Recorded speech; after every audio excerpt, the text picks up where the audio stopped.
What's going on? Welcome back to the Hood to Hooded podcast. This is your host, Dr. Cheetahs Sunflower, aka Dr. Sean. And hello to all of my new followers and subscribers on Twitch, YouTube, and Facebook. Hi, guys. Sending positive vibes wherever you are. Go ahead and tap those hearts on Facebook, tap those hearts on TikTok, and show some love on Twitch. So, yeah, guys, today is a wonderful day, a Saturday, another day to be alive. How y'all feeling? So, this is just a chill stream. I'm not doing much, honestly. If I could just be honest,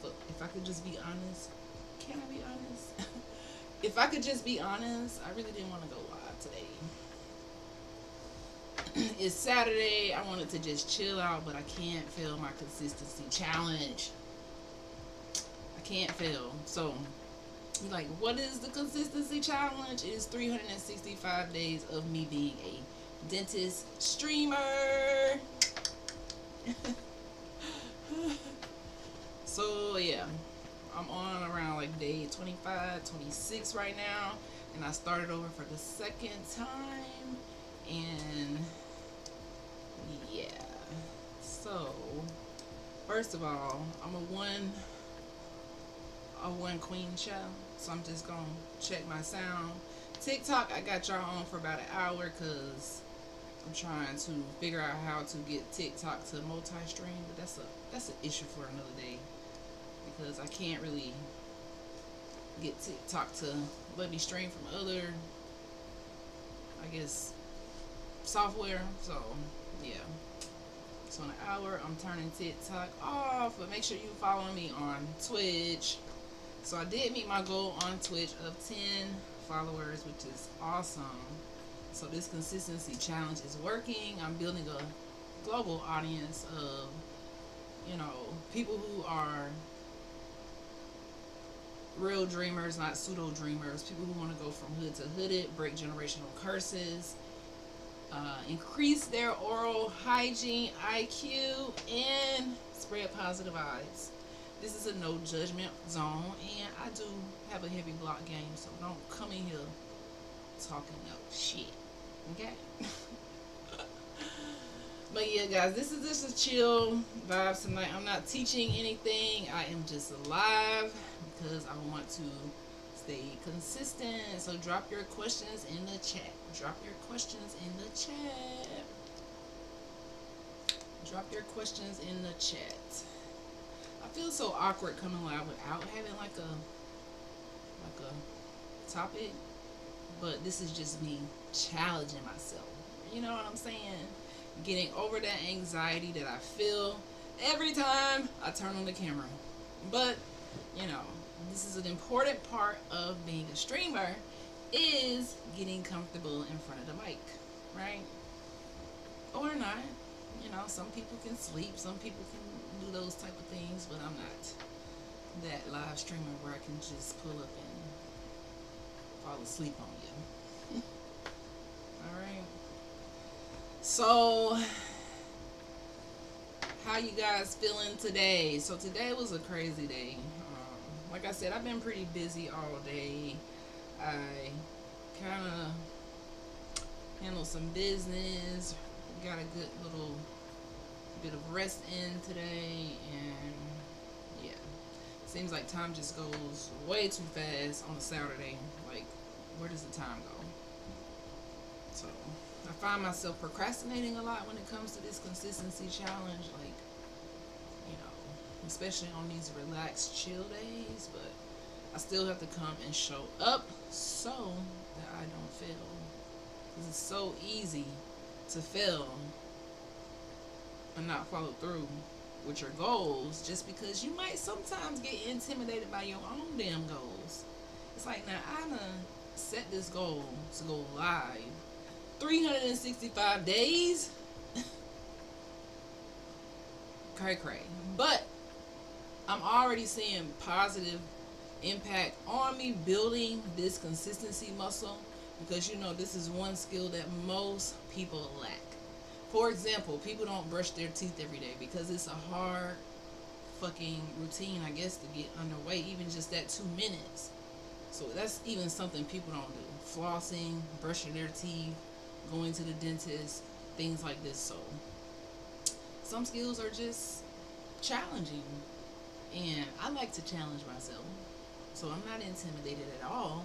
But in the beginning, I had a lot more anxiety. But even now, on this second time of streaming, even if this is the 24th or 25th day, I still feel a bit of streaming anxiety. So I still have to work through that. But yeah, that's what I'm doing live here. I just been, I don't know. I don't know. I don't know, guys. Just been in my business mindset that has been taking a lot of my time, and you know, but here I am streaming. streaming. So what can I tell you guys about today without like having like a planned topic or script? Just chatting. This is just a just chatting stream, so feel free to interrupt me with your questions. So today I just strolled YouTube a little bit, and I saw that it was no kings protesting today. No kings protest all over Turtle Island, aka America. And most people will say, well, Dr. Sean, how do you feel about the No Kings protests and all the things going on social media about why, Niji, melanated people aren't really getting involved like we used to? I would like to think that we kind of learned something from the past of protesting and shit not really getting done.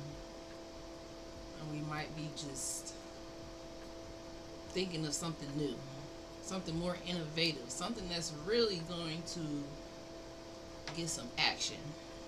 We're sharing more knowledge, not pseudo history, just building up our mental and our physical health and well-being, getting in tune with those self-care vibes. That's what I would like to think.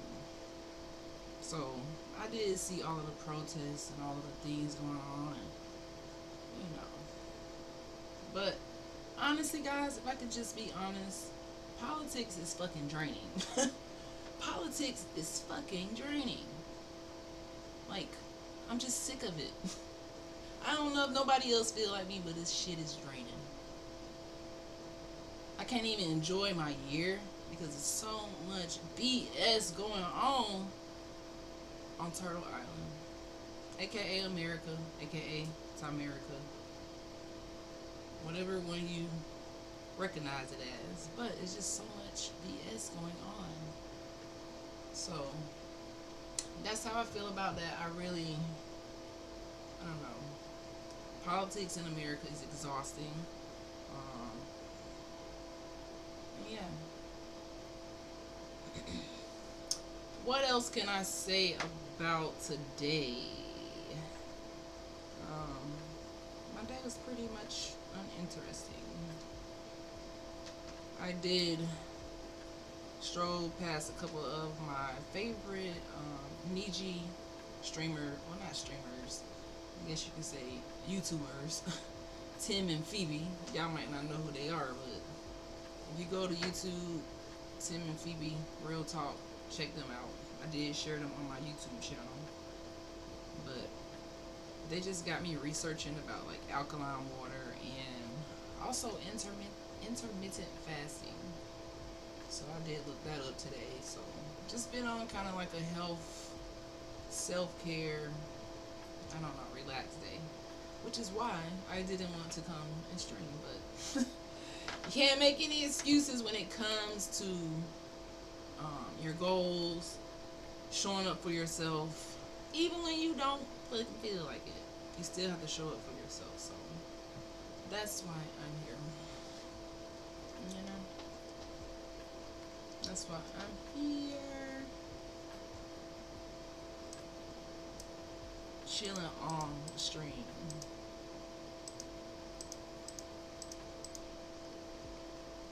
Yesterday we had like a super duper duper long stream. And it was pretty deep. So today I wanted to take it light and easy and just stream and chill is what I call it. Stream and chill. Okay. Stream and chill.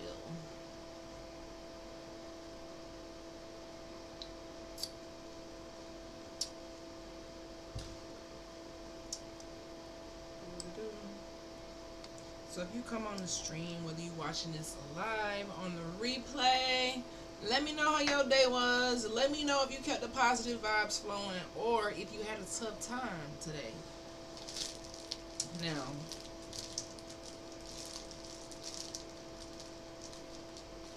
I'm about to try this Dunkin' Iced Strawberry Lemon Loaf Cake. I had a sweet tooth today. It's bad that I'm eating cake this late at night, but I am. Look it. But I'm about to try this Dunkin' Iced Strawberry Lemon Loaf Cake. Okay, let me show y'all how it looks. For the TikTok folks,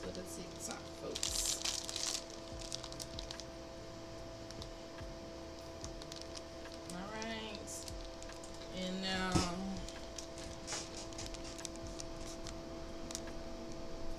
Dunkin' Iced Lemon Loaf Cake.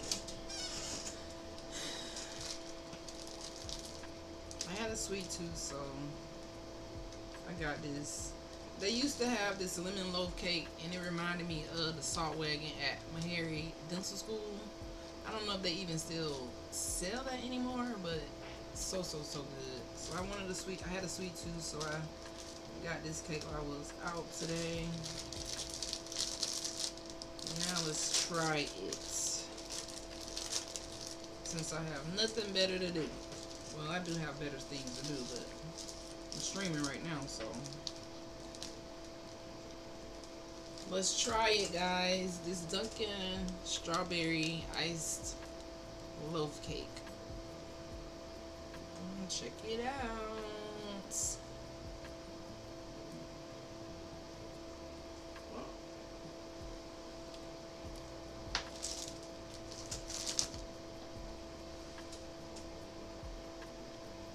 That's fucking good. That is so good. Dunkin', I'm gonna be honest, I do not like Dunkin' Donuts. I'm sorry, Dunkin' Donuts. I'm from Tallahassee, Florida, and I'm a Krispy Kreme girl when I was home. But we don't have a Krispy Kreme where I'm at right now, and it sucks. So, yeah. But Dunkin', they have this, well, they used to have the lemon loaf cake, and it tastes homemade. It really does. I'm very particular about cake, but look at me, a dentist talking about cake. Don't let me be a bad influence. Make sure you brush your teeth tonight. I got a little sweet tooth. But this tastes just like the cakes they sell at the Salt Wagon at Meharry. Oh my gosh. So good.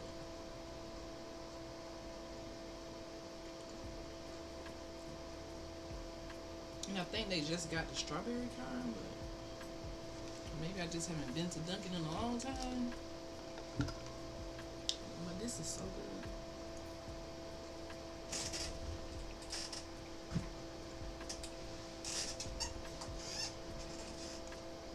So good.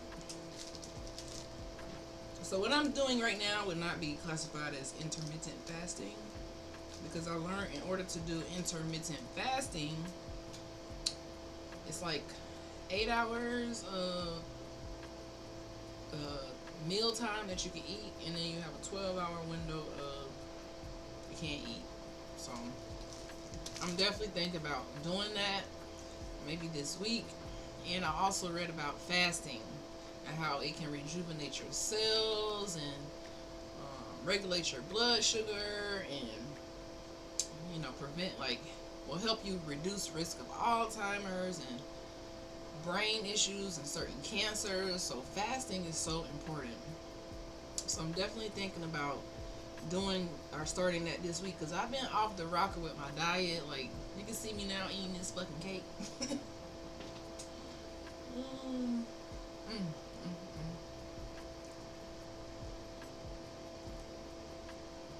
But sometimes you just have a sweet tooth,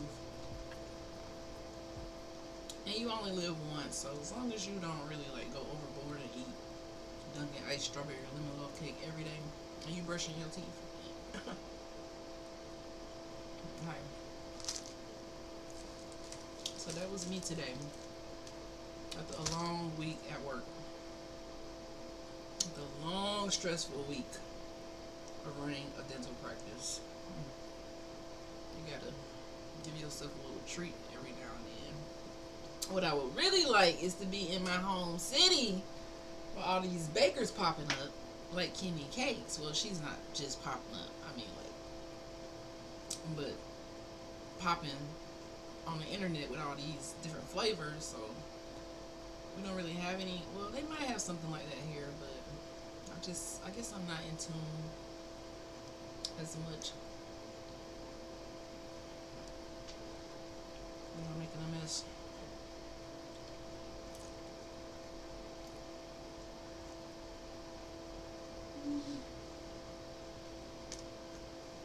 This could possibly be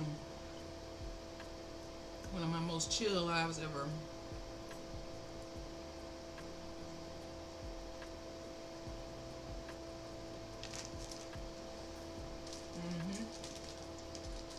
It could possibly be.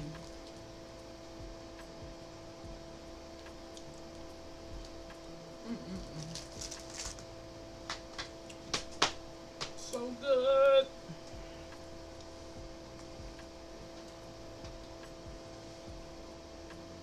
So yeah, and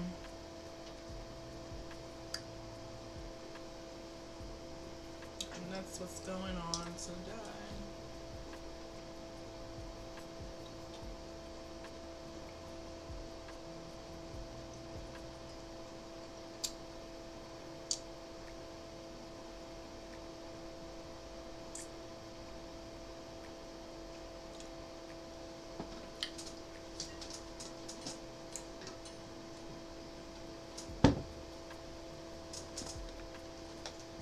And that's what's going on today.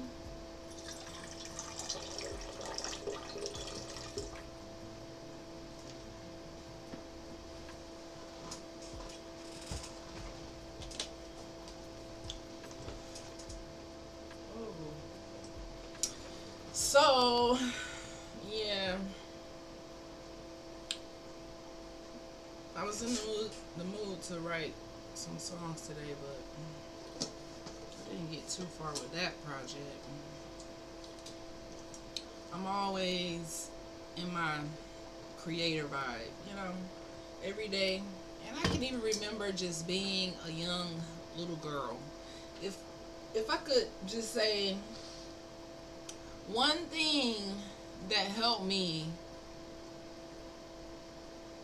go from hood to hooded, it would be just having that creativity.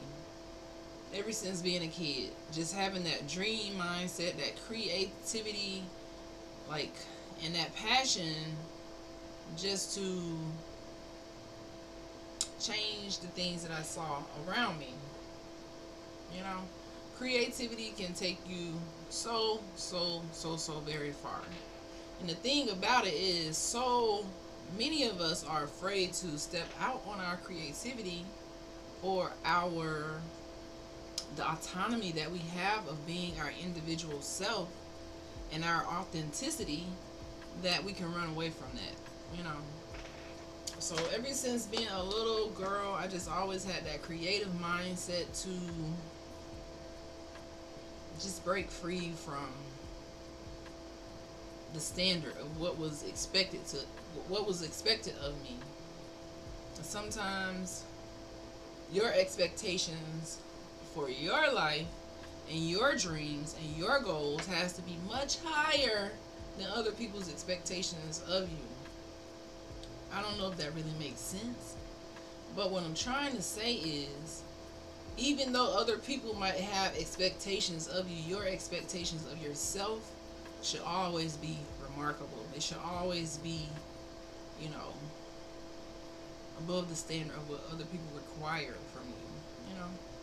So your self-care standards, what makes you happy, and the things that you pursue when you're on your journey is what you should do. But always be in your creative mindset. Never ever lose it, because life be doing too much sometimes. Life has you out of balance sometimes. And when you are out of balance, sometimes you lose that creative spirit that you had when you were younger, to dance, to travel, to dream, to, you know, do things you never done before. But as you get older, you kind of get stuck in your ways. Stuck in your ways, doubting yourself, losing your creativity, scared of what people are gonna say, scared to let your light shine because of what the fuck the world expects of you. But what about your expectations for yourself? See, me, that's why I show up here now on this challenge. Even though it's imperfect, I still show up because I have something to prove to myself. Like, my expectations for myself is higher than what anyone else could ever expect of me. So when people are like, Dr. Sean, you're always like trying to create this or do this or trying this, because I'm not really where I want to be in life. I'm not there yet. I have so much growing left to do. And so do you. You have so much life and creativity and just amazing DNA inside of you. And it gets excited when you try new things. It gets excited when you enhance the experience you have on this earth. It gets excited when you show yourself self-love and you do that self-care. It gets exciting when you think about getting healthier. Even though I'm sitting here eating this damn strawberry loaf cake, guess what? That's bringing me a little bit of excitement too, because you only live once. So today I wanted some strawberry loaf cake, and that's what I did. But, you know, I'm still thinking about health and how to always be leveling up and not getting in my own way. Where are you located? I am in New York. New York. Concrete jungle where dreams are. Yeah, I'm in New York. In gloomy New York. I don't know what part of Lord, the southern part of New York is probably a little bit sunnier than here, but yeah. So if I could just tell all of the youth, or even the older people my age, never lose your creativity. Don't be afraid of it.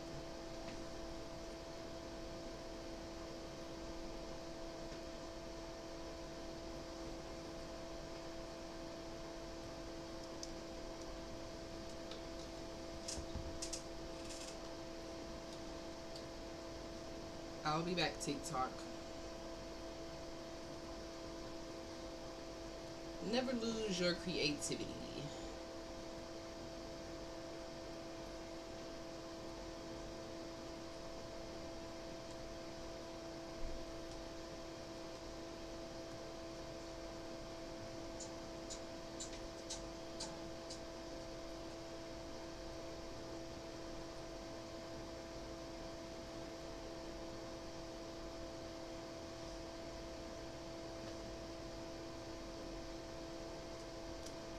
never lose your creativity.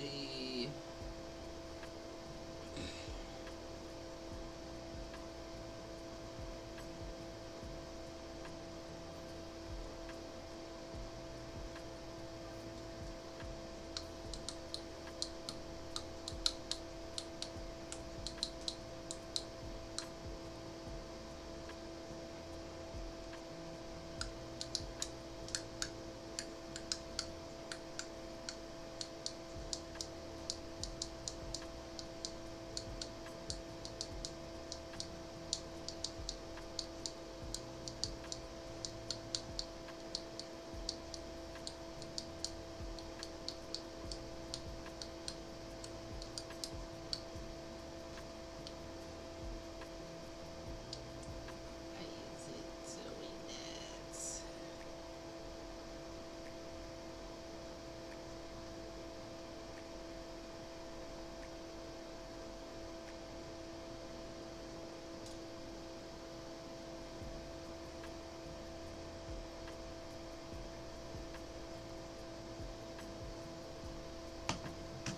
Yeah. So, like I mentioned when I first started this live, my block game is really heavy. And this is a stream and chill. Okay? So drop your questions. But you can't come in here demanding me because then you get blocked. I got plenty of time. So to answer your question, Robert Maurice, you've been banned. So spice that up. Okay? Spice that up. Back to what I was saying. Because these trolls on this streamer, they off the chain. I be having to ban so many words. People come in and just say the craziest shit. The craziest shit. So when I get silent, that's because I'm going to ban your ass.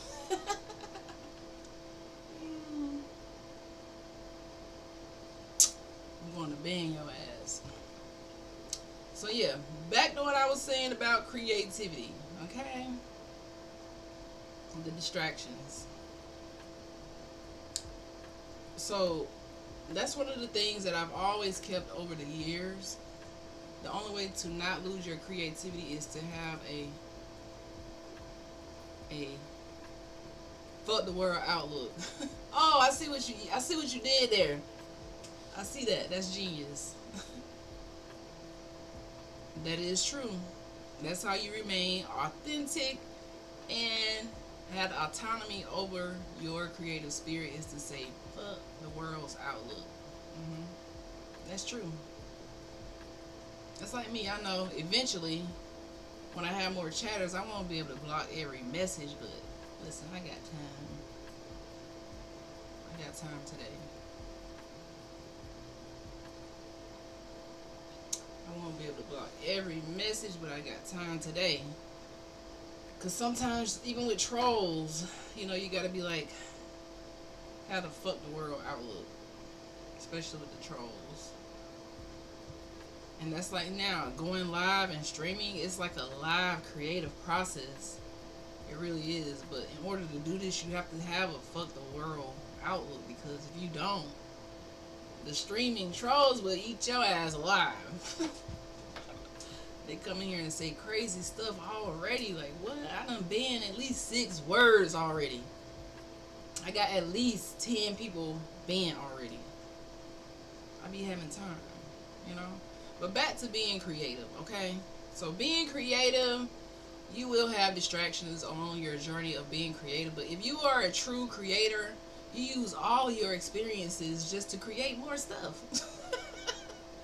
You use the bad, you use the good, you use the life experiences, you use the ups, the downs, the mountains, the valleys, the rivers, the streams, the oceans.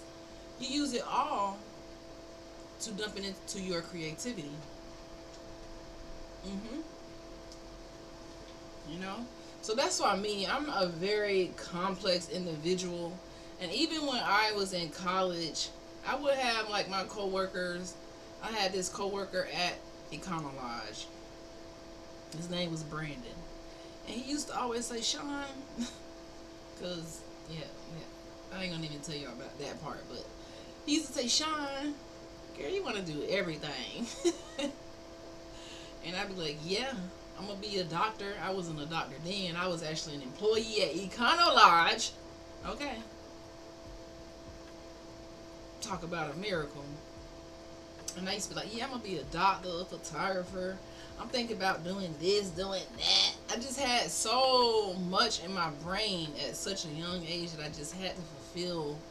I had to fulfill my creative spirit, and it fluctuates every day. Believe it or not, dentistry is only one part of Dr. Sean or Dr. Chief's Sunflower. Now I'm also like a budding historian when it comes to my niginess, right? I'm also a growing author, and being an author is one of the most challenging things I've done. I have published a book, but this was a pre-Niji book, so it's very like Christianized, like it's called Positive Vibes Only Syndrome. So, you know, that was before I realized who I was, so it's very, very like, it's very, very churchy. It's very, very churchy. But my new book is taking so much longer, and I keep pushing my deadline back because maybe I'm scared that it's not perfect yet, and that keeps me from like truly publishing my creativity. But when you have a project like a book, you know, you really want to make sure it's right, because once it's out, it's like out. So I'm still going through the development, editing process of that, because I think it's done, but the development editor is not done yet. So still going through the process with that, which is a challenge in and of itself. And then also just making music and having that creative part of me, being a content creator, now doing streaming. You could probably think, oh, you're all over the place, but no, I'm just a creative person. I don't think that I could just do one thing all day for the rest of my life and not ever challenge myself. You know what I mean? Like, I still have so much that I would like to experience and do in this lifetime. And in order to do that, you have to keep your creativity and not lose it. And what CB Kick said is absolutely true. In order to not lose your creativity, you gotta have a fuck the world outlook. Like, seriously. And I'm learning that more and more as I get older. I'm having that fuck the world outlook, because people gonna hate you, love you, you still just gotta do you. Oh, they gonna hate you, love you, you still gotta do who? You. You got bars. Yeah, I got bars. My music kind of, it's a little shocking coming from me because I don't rap like how I talk. Like, my music is a lot more, I don't know, the hood part of me. It's the hood part of me. Like, my latest song is called STFU Is My Birthday. When I released this song, my daddy said, "What the hell?" He couldn't stop saying, "Shut the fuck up. It's my birthday." Because he couldn't believe that I wrote this song, and, you know, it's just so ratchet. A part of me is kind of ratchet. You know, they say you can take the girl out the hood, but you can't take the hood out the girl. No, I'm just kidding. And all my real friends know that if we go out, then we turning up. You know. I've been clubbing since I was a teenager. I don't club anymore because I just do dentistry, and I have more like a dentistry entrepreneur, burnt out kind of life, because it's a lot of responsibilities when it comes to doing this as a career. Hi, Michelle. How are you today? But yeah, yeah, I got baby bars. Baby bars. Make sure y'all go check out my single STFU. It's my birthday and tag somebody who birthday today. Shut the fuck up. It's my birthday. Turn up the cup. It's my birthday. Pour another cup. It's my birthday. Looking good. It's my birthday. Cake, cake, cake, cake. Mm-mm-mm. I might play my song for y'all. Drop some questions in the chat. Or not. Yeah, so back to creativity and not losing your creativity. So when I made this song, people was like, oh my god, Dr. Sean, you cussing like I'm a nun or something. And like, oh my god, I can't believe you, girl. If y'all hear my album, listen, I have a whole album. I can't tell you the name, and I can't tell you the name of the songs, but it's not what you expect. Okay? So maybe that's why I have a lot of hesitation, but like you said earlier, when you have creativity, you can't give a fuck about what the world thinks. Alright, so let's hear my song.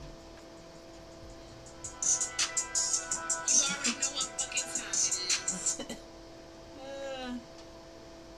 Let's see. Yeah. You already know what fucking time it is. Big birthday energy. Everything new, head to toe, you know. Shut the fuck up. It's my motherfucking birthday, bitch. Shut the fuck up. It's my birthday. Turn them. It's my birthday. Pour another cup. It's my birthday. Look at. Hey, hey, hey. I get that. I get my way. Clock me. Get out my. You know I.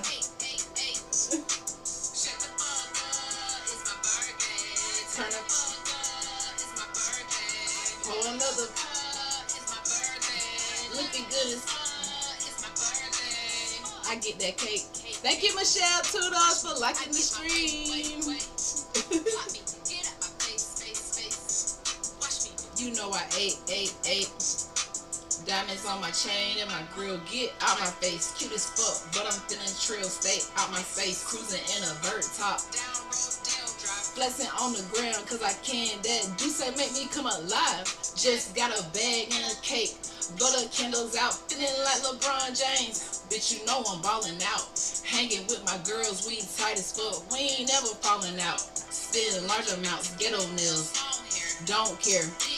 Deep bank accounts, this me feeling free. Let me be. It's my birthday, bitch. Shut the fuck up. With that negative shit. Hey, hey.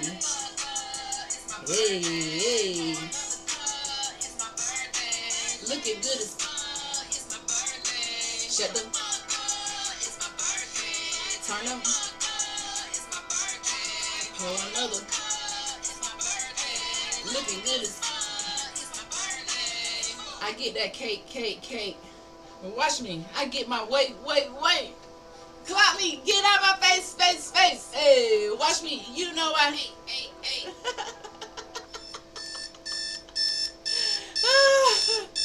So yeah, my daddy heard that song. He was like, shut the fuck up. It's my birthday.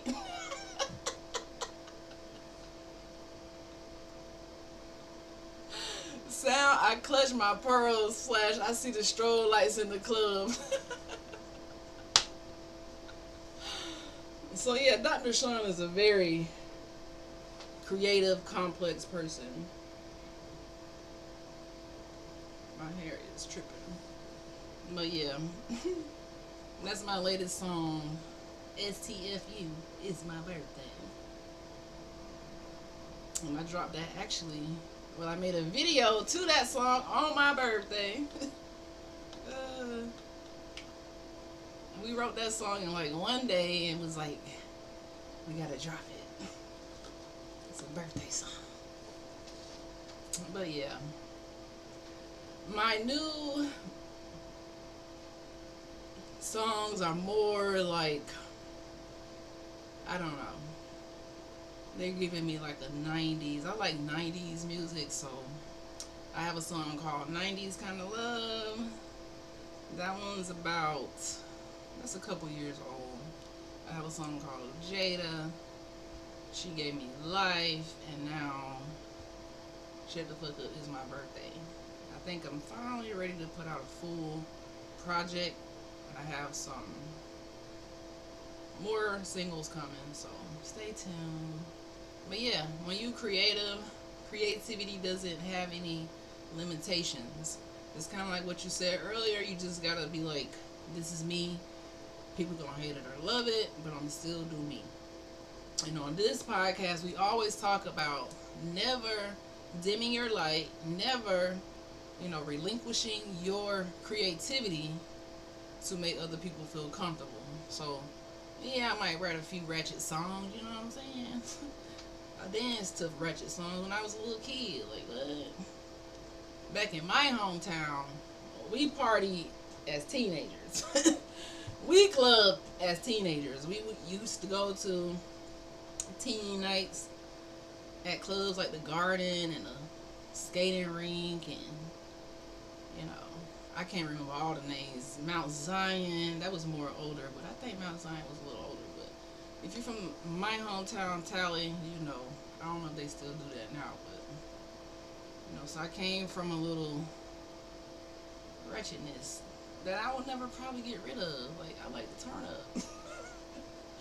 I like to turn up. What can I say, my friend? What can I say? I'm a ball of fun. My auntie told me it's in the blood. She said, everywhere we go, niece, we be juking, niece, we be juking. I say, I know, auntie. And this is an auntie I never really met when I was younger. But as I got older, we are becoming closer. So I love that for me, and I love that for my family. But yeah, turn up. My other songs aren't so like turn up. They're more like, I don't know, more like love songs. But they still kind of like sassy. They still like that Dr. Sean energy. They not Dr. Chief the Sunflower vibes. They more like Dr. Sean, like,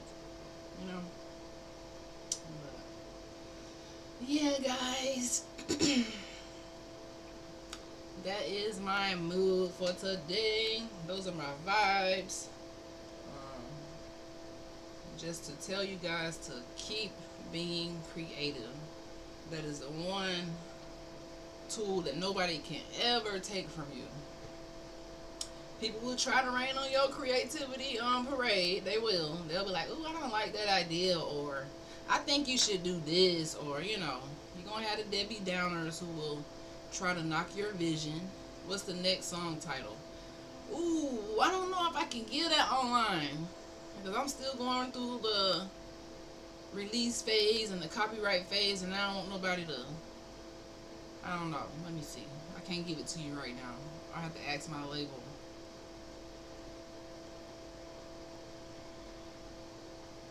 I'll let y'all know maybe tomorrow, but I don't think I can. But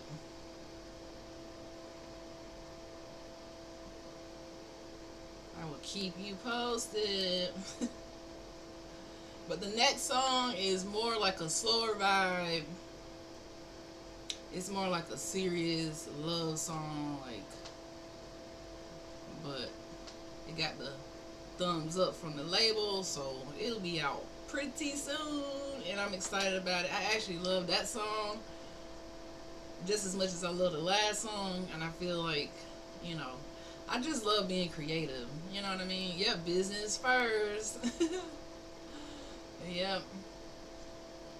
But I can't wait to put it out. And I'll probably do another video for it. And I already just thought of a video I did today.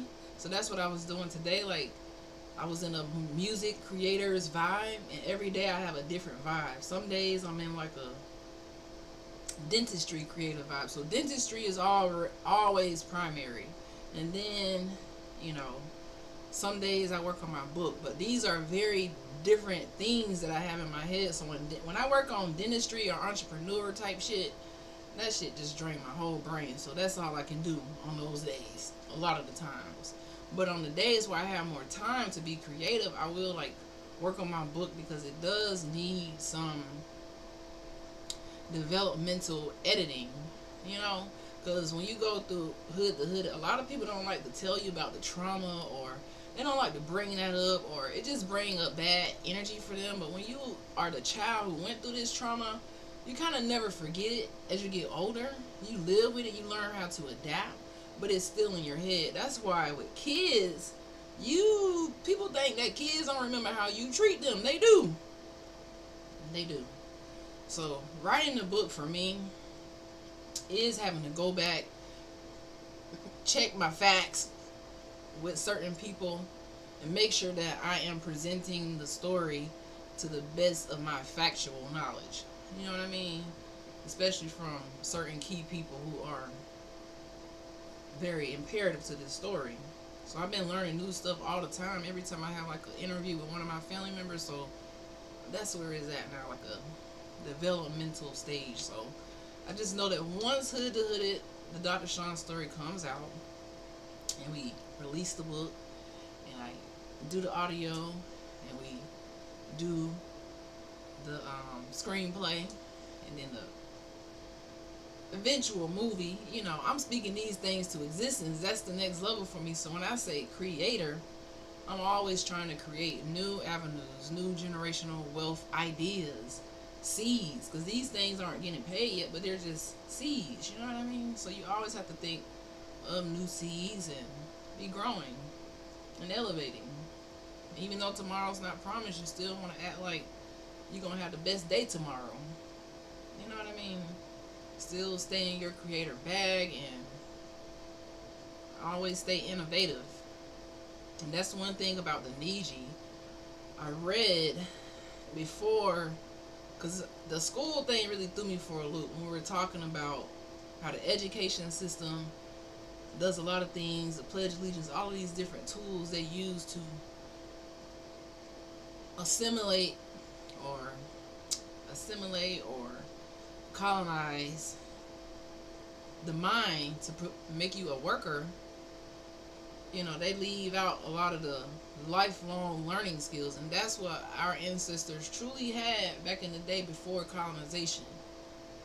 They had lifelong learning mindset. They would learn for the rest of their life. They didn't just like have this colonial dictated knowledge pool that you can only get your information out of.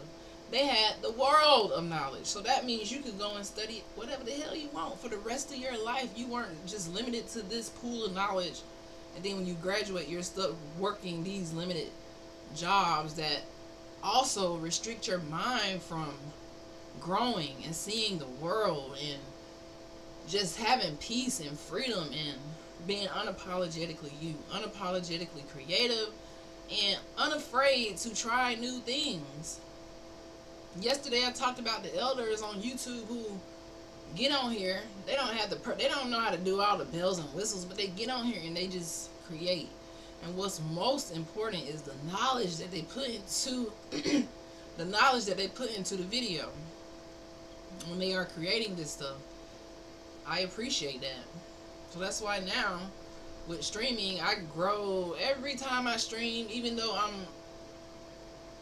don't want to say scared, even though I have that slight bit of anxiety, like dang, like you're live. When you live stream, is no pause button. Hey, let me try that again. You're live. So getting comfortable with that is a challenge, and I love it because it helps me continue to grow as a creator. It helps me connect with more people from all parts of the world. I'm still just a lifelong learner for the rest of my life. Not just because I'm a dentist, but also because I'm a person. And that's what my ancestors did. They didn't just stop at one thing and quit. I just seen this lady. Let me see if I can find an article. I think she's 80 years old. A melanated Niji. She's 80 years old and she just opened her eighth business at 80 years old. And she was like, there is no age limit. You'll have people out here trying to cap you off because they think that you got old because they think they're old. They think they done past a certain age where they can't dream no more. They think that they're at a certain age where they can't be creative anymore. They can't step out of that comfort zone. You don't have to be them. That's why I like following and staying in the timeline of people who are never gonna give up. So me, as long as I got breath in my body, I can't just quit on remaining true to my spirit and to my happiness and my peace. You know, like creating should be fun. So if you lost your creative vibe, you lost your creative spirit, you gotta jump back into that. You gotta get back into the things that make you tick. Go try painting or try, I don't know, it's so many things you can do now as a creator to jog your mind, to help you get out of that creator's block. You know how they have a writer's block? You can have a creator's block. And that might not be an accident. That might actually be something that is instilled in the education that we've gotten, because it's not set up for you to create, for you to be a lifelong learner. You know? But that is the goal, to always be learning, to always be seeking multiple streams of income attached to that learning, and just to have fun doing it. You know, some people love traveling. Like I see some people who really just love traveling. They like hiking. They'll get an RV, get a camera, and now they're traveling all over the world, getting paid, doing something they love, and not really stressing. So whatever you want to do, never let that go. Never, ever, ever let that go. You got to do it scared. You got to do it some days when you don't really feel like it. This is thing that you really want to pursue. Some days it's not going to be how you pictured it, but do you just quit in the middle, or you just keep trying to figure it out? Sometimes you got to do it lonely. Sometimes you got to do it without all the resources that you need. And that's the thing about creativity. If it's creative, you'll figure out a way. It's like a lot of the music that people created back in the day. They did it in the bathroom. They did it in awkward places. They're like, I recorded my first song here, and you wouldn't believe how they started. But look now, once you keep going and you master your creativity, now that's the thing. How do you master your creativity? How do you hone in on who you are and what makes your brain flow? Some people are creative cookers, are chefs. I go down my timeline all the time and I'm looking like, oh, I'm having a dinner party.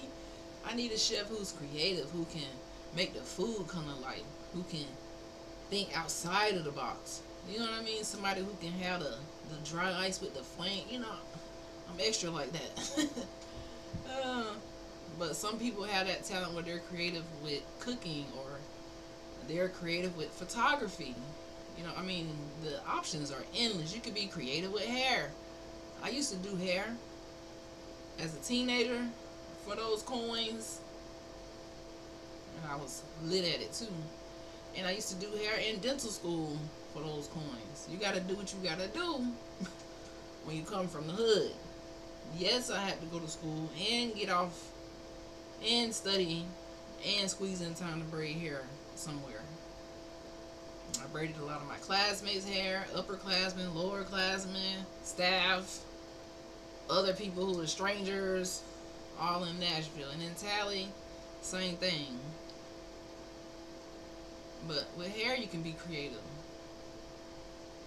The possibilities are endless, my Niji, for you to show up for yourself. It's endless. Don't get into the mindset where you are allowing your job or allowing your fears to clock you out of your dreams. Yesterday we talked about allowing your fears to clock you out of your dream, and you don't want to do that. You don't want to allow your fears to clock you out of shit, because you have the control. You have to control your own brain. The things that you absorb in your mind with your amygdala. This is the place where we process things or as fear, or we're gonna fight or flight, or we're gonna process it as, you know, something we could adapt to and not be afraid of. All right. So yeah, I'm not getting too technical or too serious on here. This is still just a chill stream. Just a chill stream. Yeah, but that is what I would say has carried me along the way to me being who I am today, is just being a creative person. And creative people tend to turn nothing into something, utilizing what's in their cranium.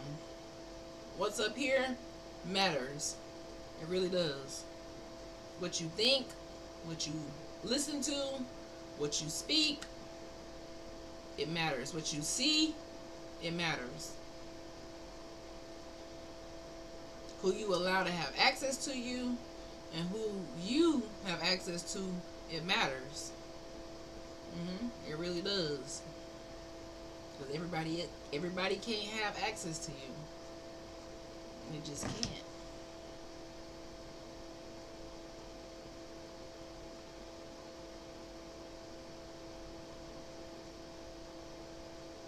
They just can't.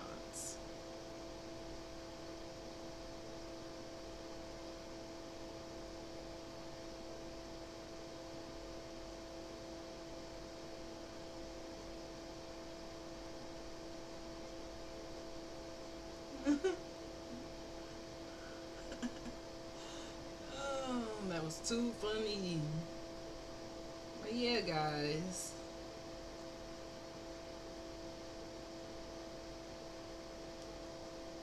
Ah, that's bad. But yeah, guys.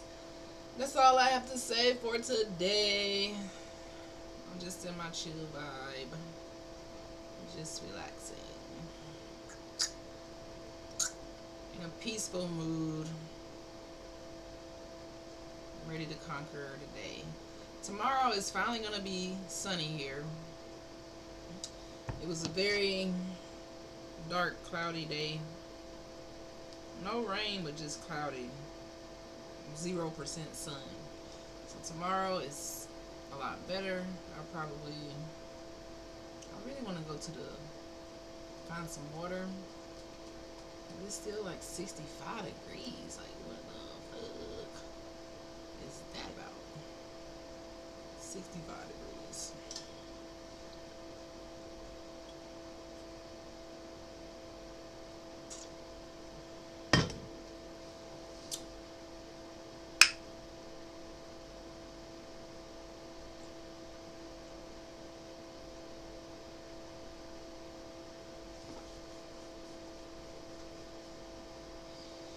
65 degrees outside. 65 degrees. 65 degrees. Yesterday, guess what I did? I broke my Twitch streaming record.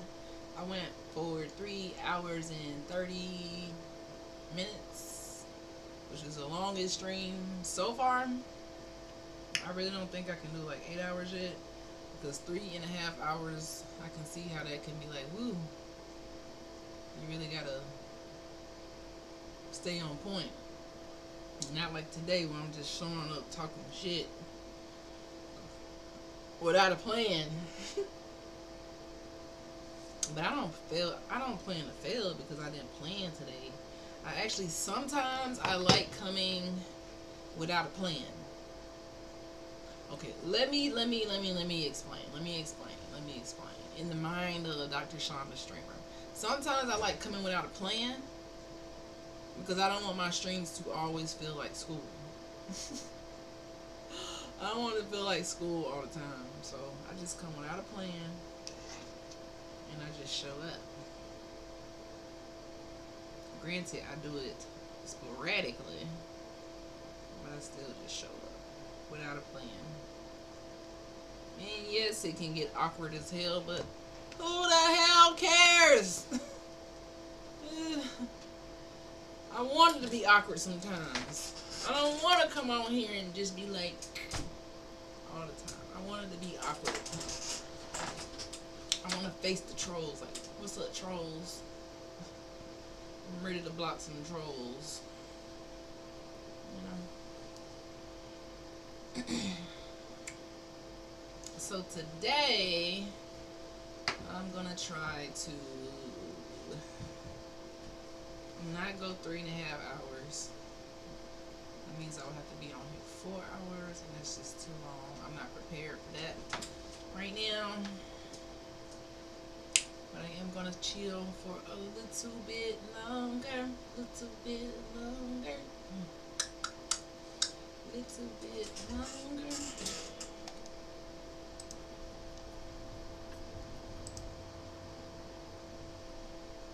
Chill for a little bit longer. Little bit longer. Cause I'm on a mission. Like a villain. I'm on a mission. And I play too damn much. I'm on a mission. Like a villain. And I ain't serious. Because I play too damn much.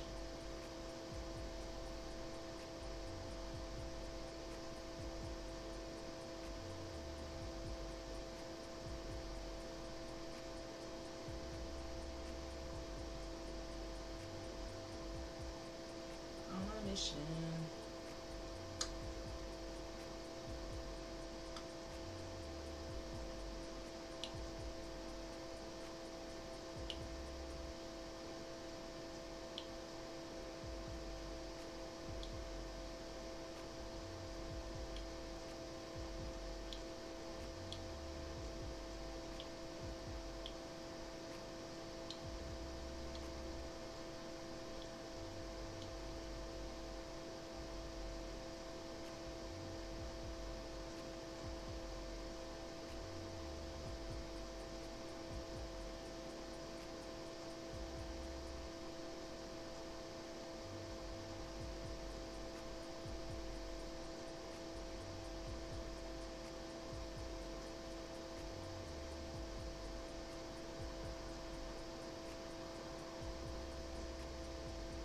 On a mission. Hey, like a villain. I'm just talking my shit. I don't know what I'm saying right now. Yeah. Because I'm live without a plan. That's the thing. Since I'm live without a plan, I'm trying to get to 50 on Twitch. So make sure you follow me on Twitch. Tonight I'm just taking questions. So this ain't no serious stream. Yeah, this isn't serious at all. Not serious at all. On a mission.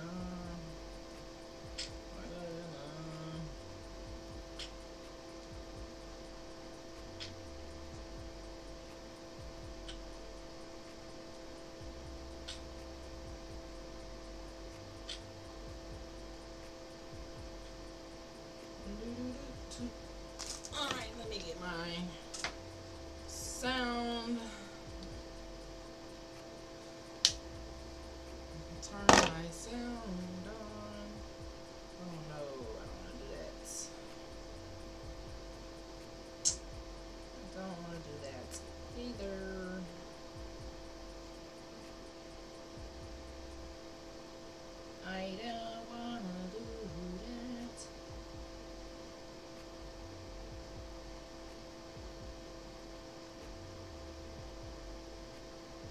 Yeah, streaming is very, very challenging,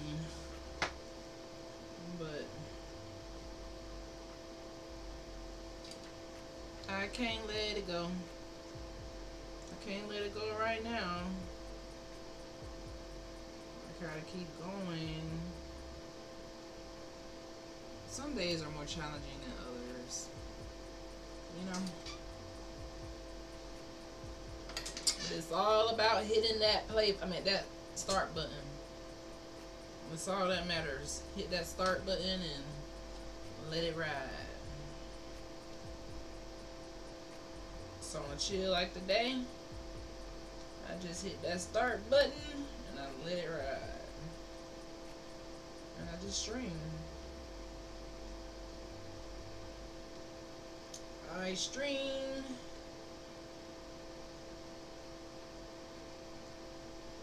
Cause I can't be no scaredy cat. Nope. Can't be no scaredy cat. You can't be afraid of the silence. You can't be afraid of, you know, being live.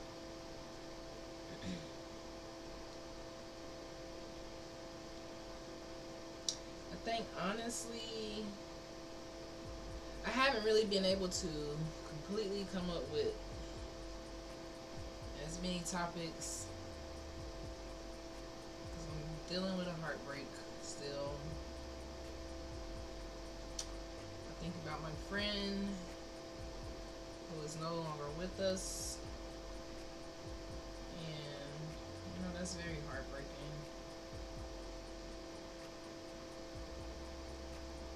But I still show up on here because I can't quit. I can't quit. Sometimes it be like that, chat. Sometimes you don't feel like doing it, but you still do it. You work through those difficult moments, the sadness, the heartbreak, and you just try to use those to pivot differently in life.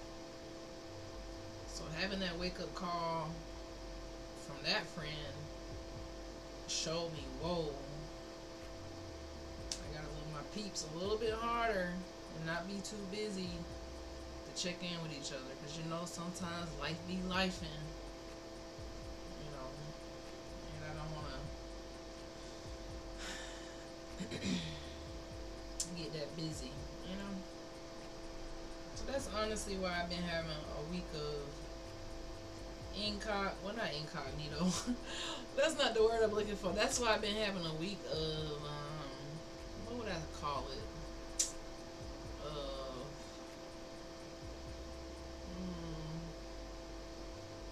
I don't even know what to call it.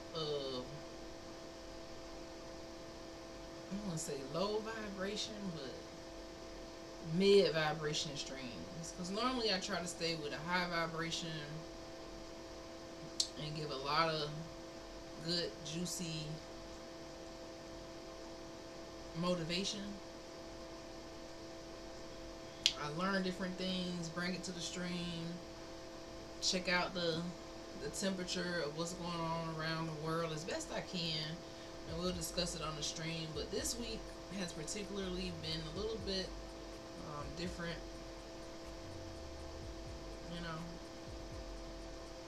I haven't lost too many friends in life, so that one hit me very, very different, especially later in life like this. And it just taught me to just check on people as best you can. Like don't make any excuses. Just check on people, because you never know what people are going through. And just keep checking on them. And a lot of times when I do check on my folks, they be like, "Dang, I really needed that." So I have to keep doing that and make that a priority. Just like I make this stream a priority, being consistent with your people is important. Your close people, So, yeah. I feel like during this 365 days together, you guys, we are definitely growing.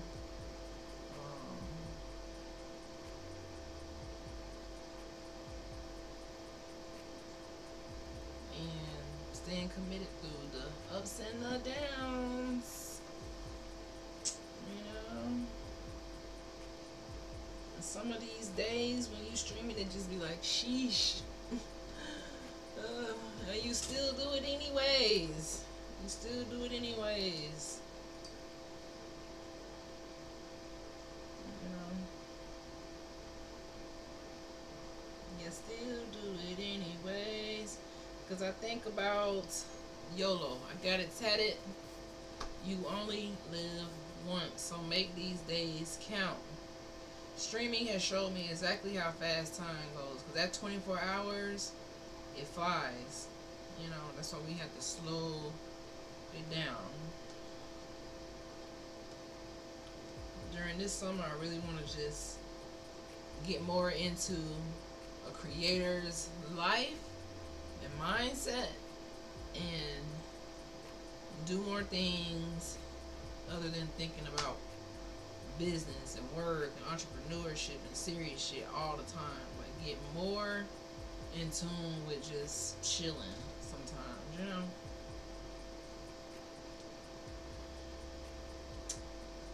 But I don't know, it's just weird times in America. Weird times. Weird times, guys. But we gotta keep the positive vibes flowing. Mhm. Mhm.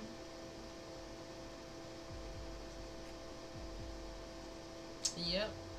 You gotta keep the positive vibes flowing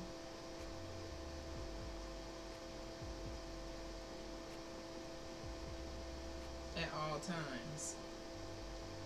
Keep those positive vibes going. And I'm sending all of my followers and subscribers a big hug.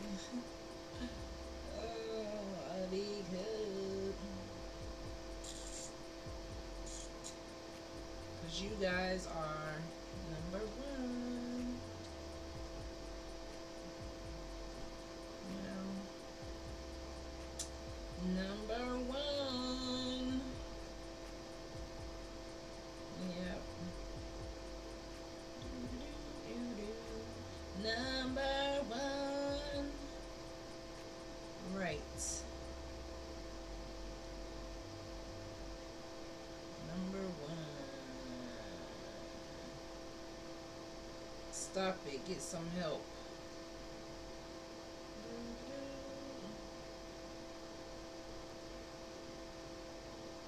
I really need to update my stickers.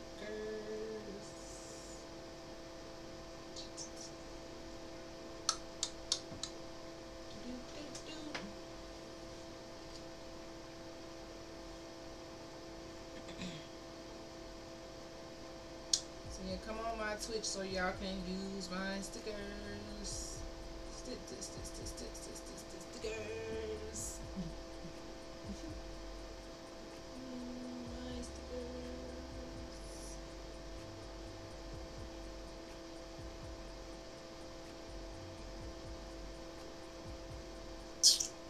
Use my stickers, chat. But yeah.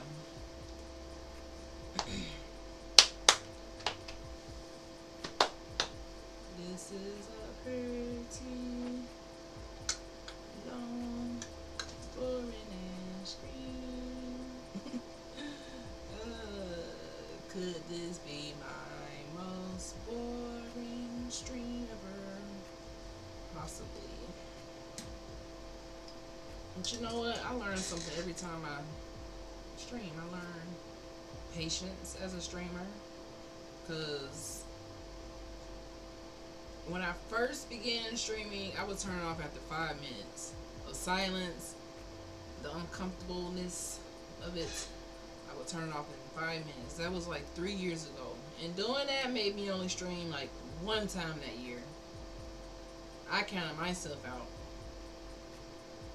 One time. The next year, I did it a couple times, like 3 and 4 times in a whole damn year. Can't grow like that.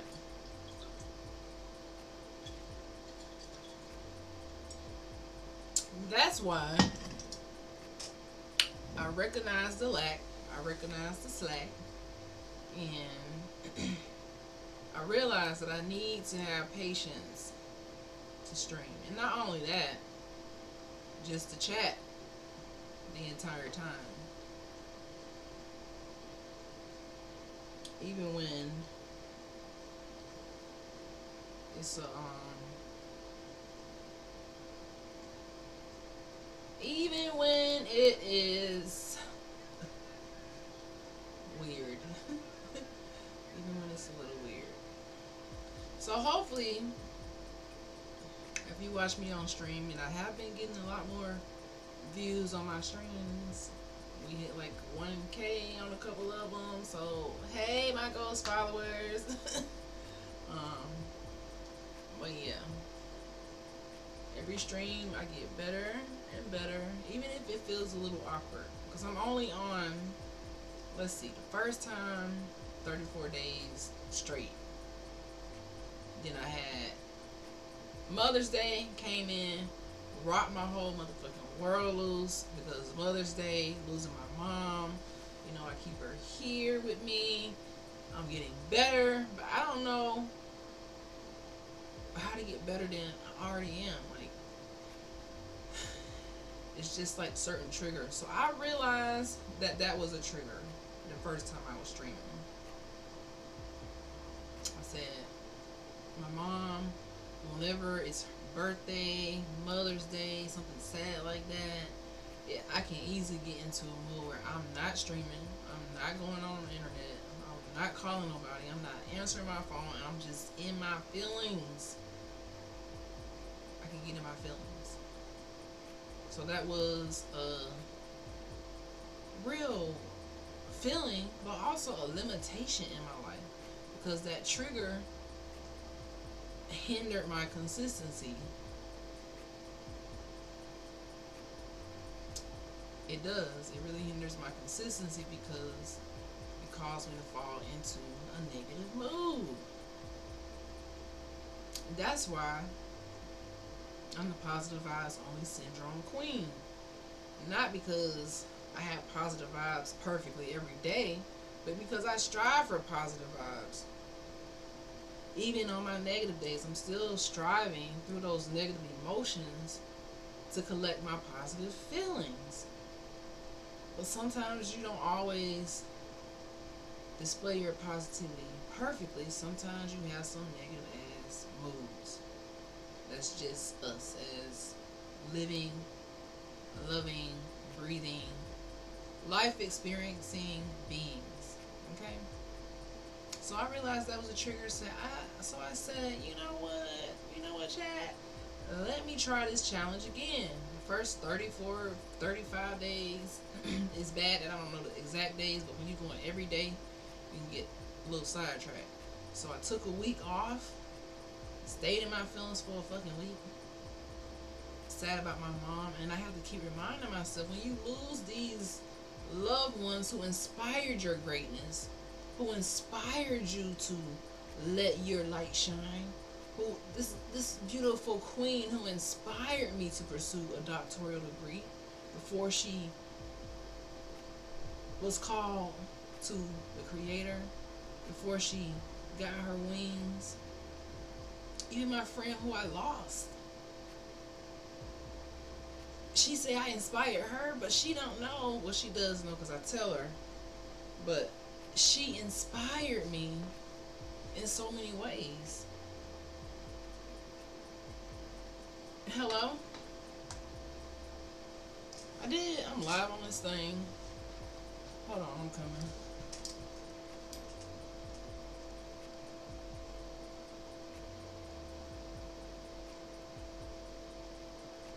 I will be right back, guys.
bent my nail.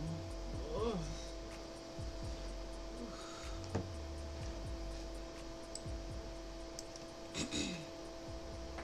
So what was I saying? So yes, my friend, she definitely inspired me in many ways. So when you lose these people who inspired you, you know, you can have a lot of heartbreak, and it can be difficult to deal with those emotions, especially when, you know, like Mother's Day, those holidays come around. So that's why I said, let me try this challenge again, even though it's tough showing up day after day, but I still show up. Because that's what my mom would want. She wouldn't want me to be no quitter. Like, that wasn't her vibes at all. And she would be my number one supporter. I know this. So, in the spirit, I know she streams with me every time. So, technically, I'm never really alone. It's my guardian angel.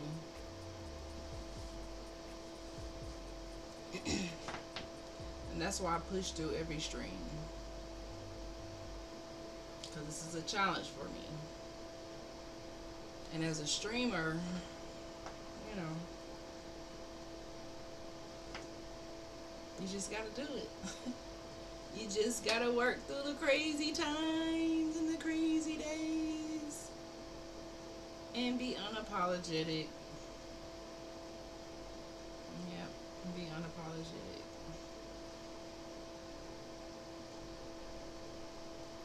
And be unapologetic.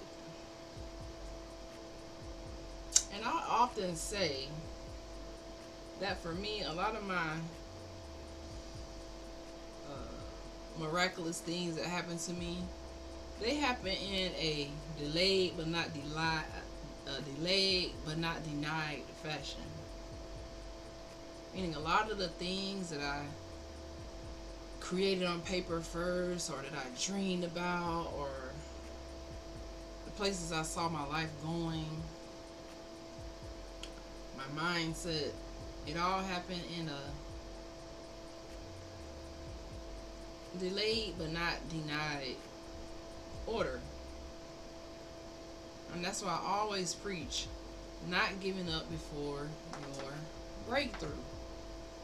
This is when it gets the hardest. You'll keep going and going and doing and doing and trying and trying, and the moment you want to give up, the moment you stop being creative, the moment you let negativity count you out, is the moment that you were almost at the place where it is the moment where you win. And this is something that I know. If I had did this challenge the first time, and it was much different from the second time because I wasn't this comfortable, but if I had did the challenge the first time, failed the second time, felt those feelings of embarrassment, like, dang, I done went for 34 days, and then I failed this challenge, I didn't show up for a whole week, you know, what is my audience gonna think? I guess I shouldn't show up anymore because I didn't do it. Well, I failed the first time. The challenge is, when you fall, my Niji, when you fall, kings and queens, when you fall down, you gotta get back up. Especially even with streaming, you gotta keep going. Some of these days be, you know, and other days be. But my thing is, I don't want to be a streamer to just always, I just want to chill sometimes. Like, I want to be boring sometimes. I don't want to always be on 10. I broke my nail. My nails got way too much growth. It's definitely time for a fill. It's definitely time for a fill. But the thing is, I've had these nails on for, well, I had them redone, like soaked off and redone. But I feel like underneath, because my nails have grown so long, it's like the nail and the skin like sticking together a little bit, and I kind of don't like that. So I chopped this one all the way down, because these are, my nails under here are super long. And I chopped it all the way down. And I'm thinking about just taking these off and going natural for a little while. So I don't know if I want to get a new set of ghetto nails or soak them off. I'm leaning more towards the soak off.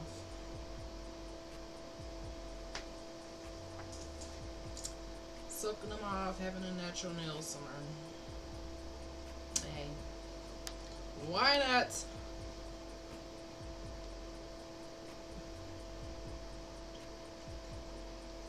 So tonight I told myself I was gonna go live for an hour, but I think I'm gonna try to hit the 2 hour mark. And yeah, see if I can hit that 2 hour mark.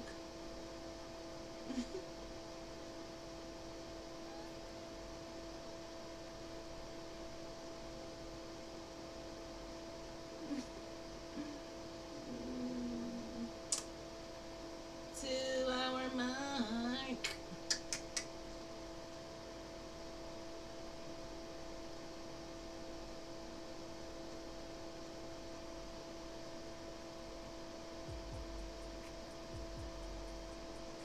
While I'm doing the 2 hour mark, I'm testing out some of my stickers.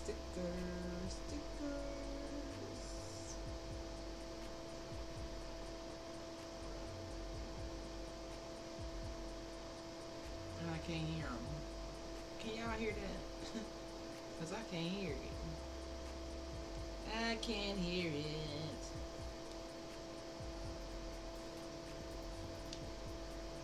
Can't hear it.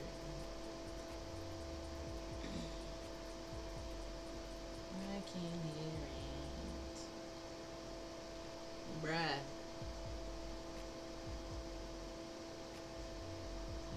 Bruh. It's supersonic. It's supersonic.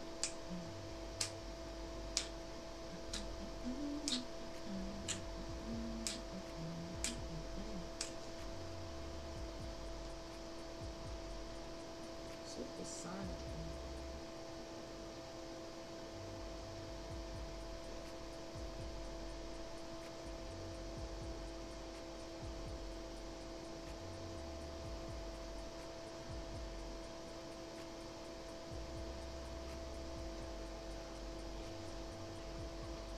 Oh, I can't hear them.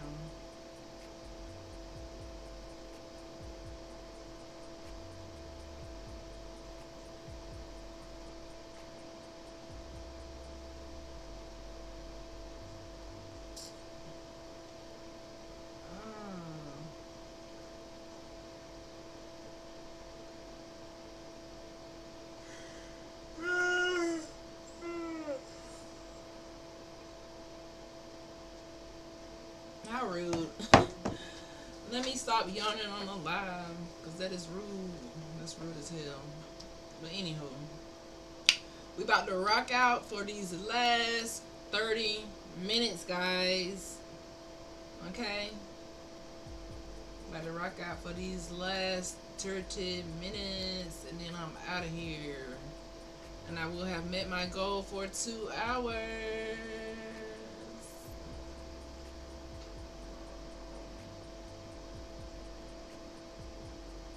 2 hours.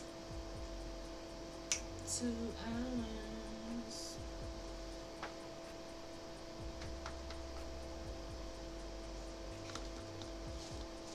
2 hours of just chatting.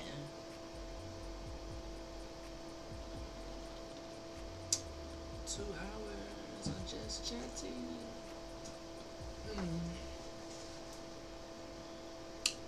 So what can we chat about now? That's a good question. What can we chat about now? What can we chat about now? This is why I like to come live with my little plan because I run out of things to chat about. I still stay on here. I still stay on this bitch. I still stay on here because I have a never give up type of energy. I just can't quit. I just can't quit. That's the thing about me. I don't think I'm gonna ever quit.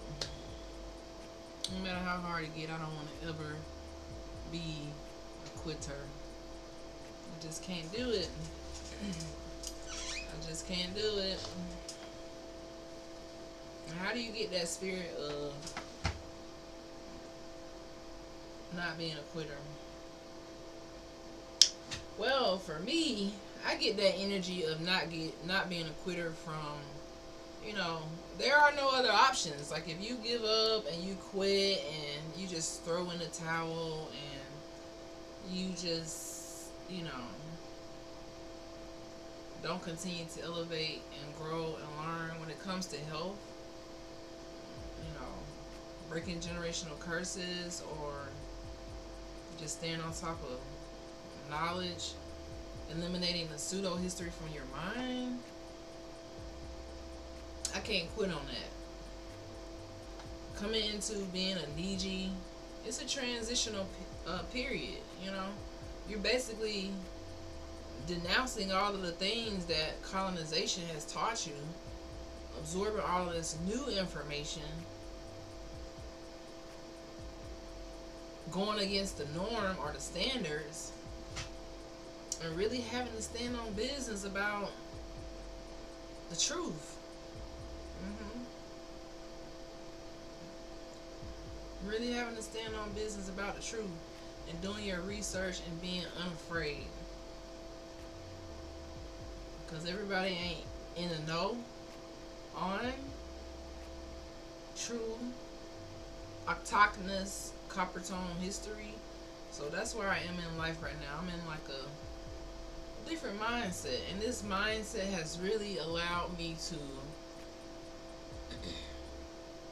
grow beyond levels I never ever imagined. Never ever imagined.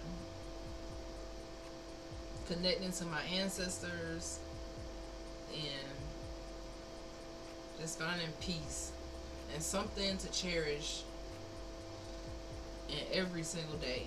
Finding something to cherish in every lesson that you're learning, and finding something to cherish in every mistake or experience that you go through. You find something to cherish from it. Whether it's hell, I ain't doing that no more, or it's like, oh, I really like that experience, I'm gonna do that again. So you gotta find something to cherish, and just grow with the flow. Grow with the flow.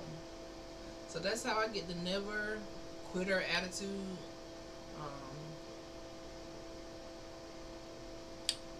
And accept my delayed but not denied status. Because there's so many things that I still want to accomplish in this world when it comes to my femininity, love, family, friendships, dentistry, artists, just every capacity of what it means to be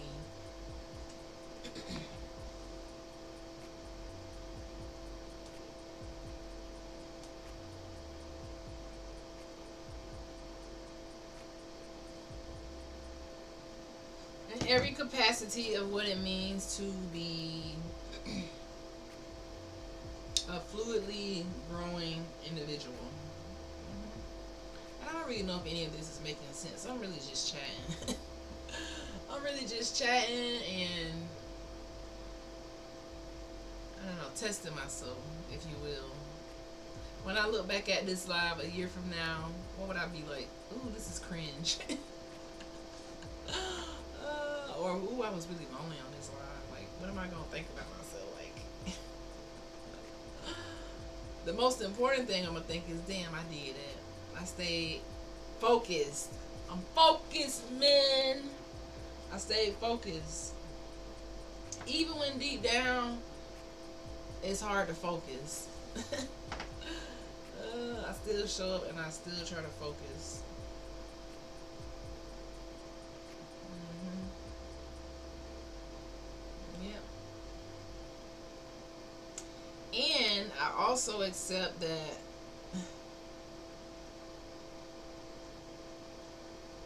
I accept that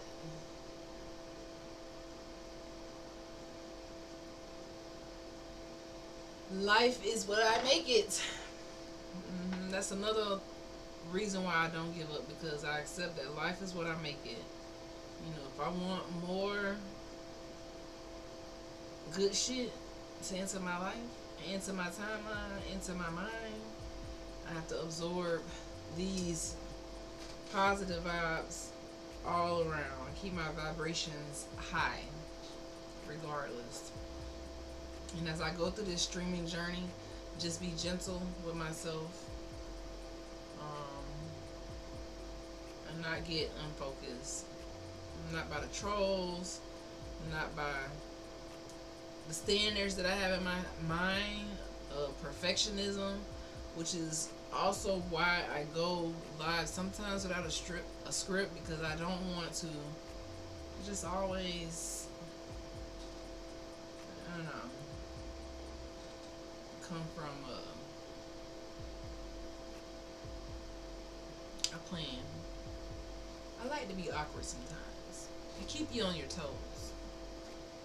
Going live 2 hours out of your comfort zone, it's gonna keep me on my toes. I could be wrong, but you know what I'm saying. I could be wrong about all of this shit, but that's okay because this is life. Sometimes we be wrong, sometimes we be right, but as long as you don't quit, you headed in the right direction. You feel me? So that's why I never quit. That's why I never give up creativity. That's why I show up, and why I want to continue this consistency challenge and see what it brings me. Consistency will no longer be a culprit in my life. It will not. It won't. It will not. No excuses shall, no excuses shall suffice. No, ma'am. No. No excuses shall suffice.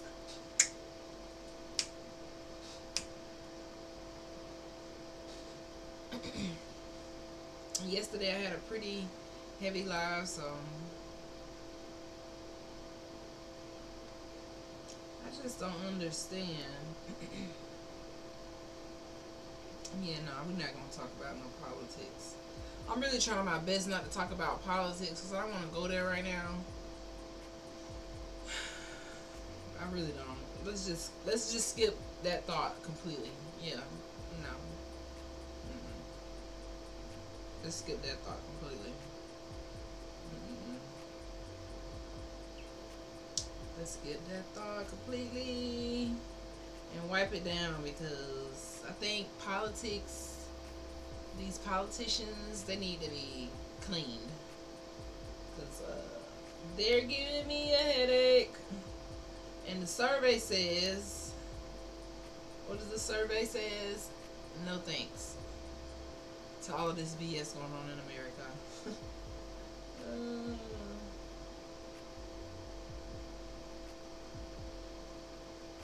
oh my God.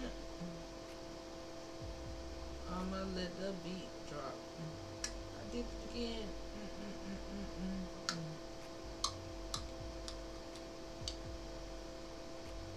And this is right around the time that I keep getting sleepy.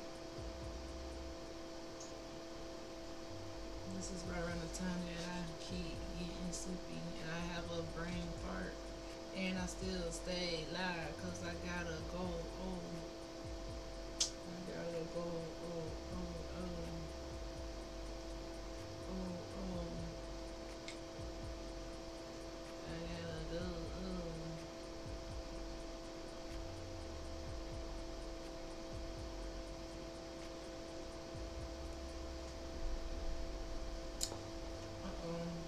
Go back. I gotta go. Oh. So yeah.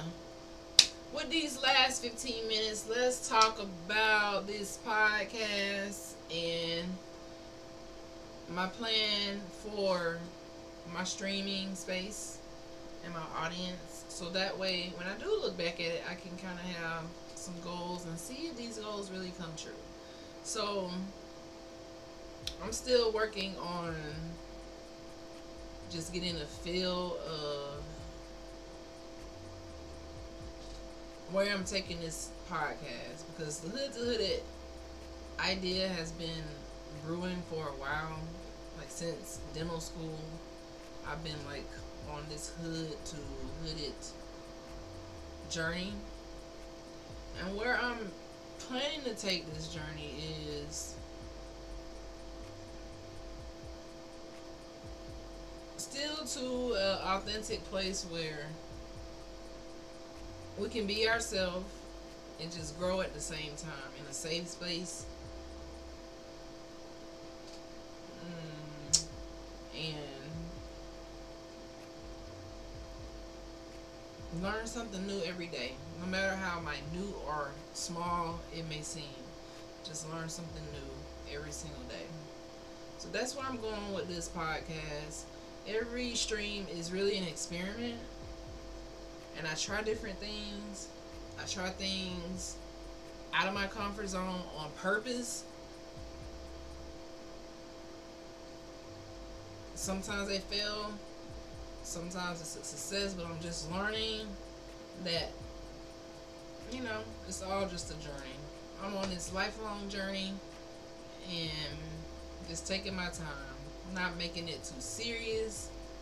And even with my dentistry, I just still want to always have fun with dentistry and not get into a mindset where I'm not enjoying it. I always want to make it a space where I'm enjoying it and setting it up where I love it, where I'm always able to help people and grow that dental IQ, you know? So that's my thoughts for this podcast. We continue to break generational curses and tackle issues out of the norm. And I could be a little quirky sometimes, but I think that's okay. I like being different, standing out, and doing me. Period. And doing me, period.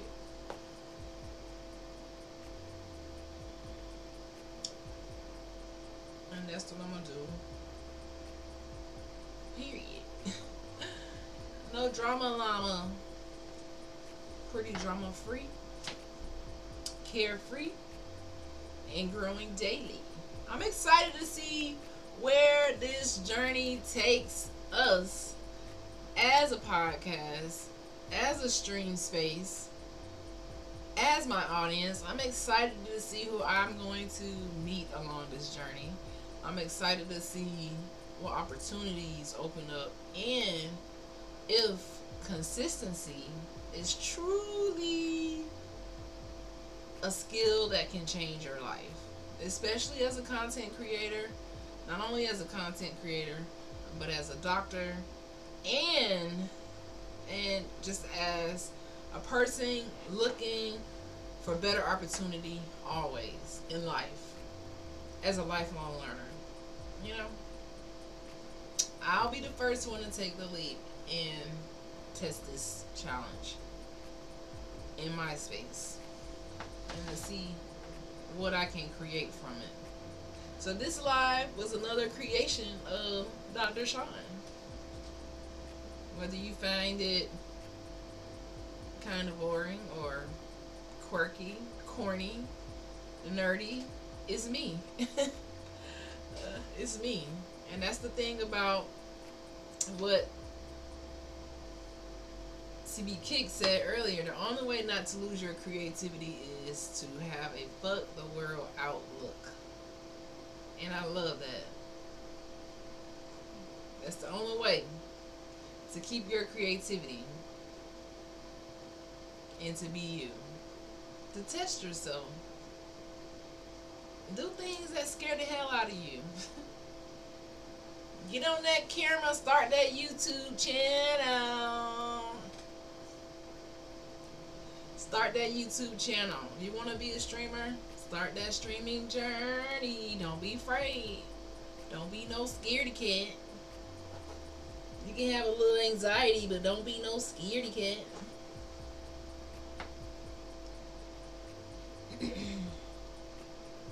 Don't be no scaredy cat.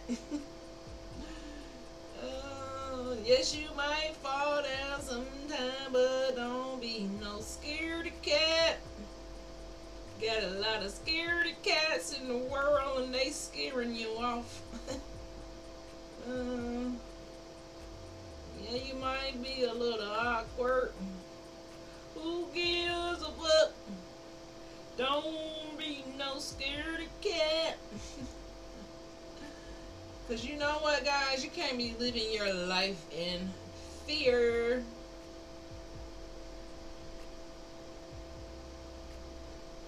You will be so proud when you just do the things that scare you the most and knock your fears right out of the ballpark. I trip myself up with these stickers. I don't know who's going to be the first person to come on my stream and drop some stickers. But yeah, don't be no scaredy cat. Not at all, man. Like wood. Don't be no scaredy cat.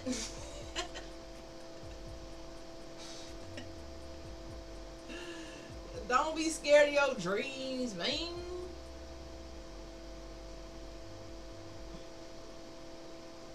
You be like, but Dr. Sean, I don't know how I'm going to do it.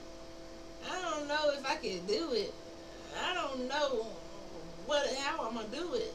Where I'm going to do it. All I'm going to tell you is, don't be no scaredy cat. Because I'm going to do it scared.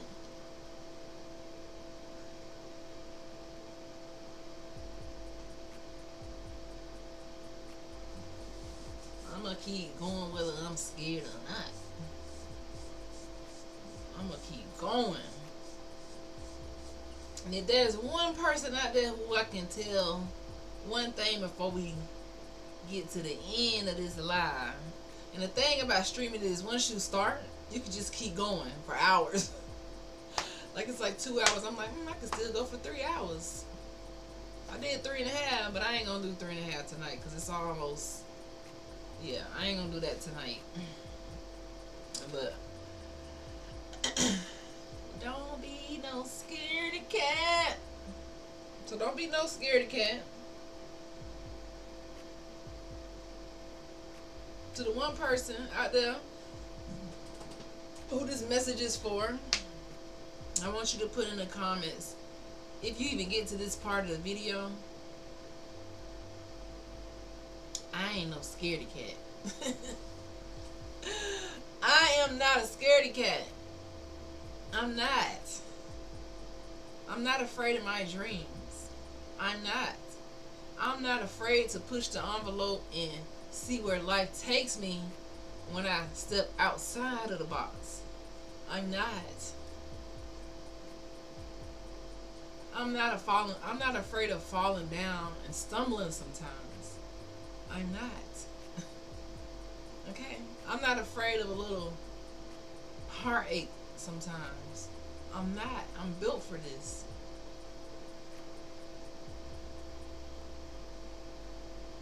You built for this. Okay? So I need you to step out of fear lane and stop being a scaredy cat. about your goals and your dreams.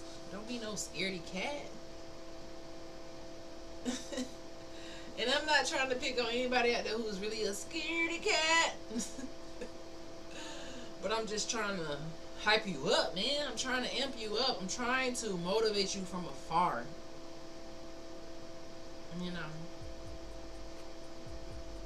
motivate all of us from afar to not be scaredy cats. Like me when I started this live tonight, I might have been a little scaredy cat because I didn't have no plan. Uh-oh. I didn't have no, you know, I ain't have shit straight. I ain't had this shit lined up. But I did that on purpose. Still showed up. Because the thing about consistency, you don't have to be perfect. It's all about progress. So, we're making progress. We're making progress, guys. And we can't be no scaredy cats. No excuses. And that's why I don't quit. That's why I don't give up on myself.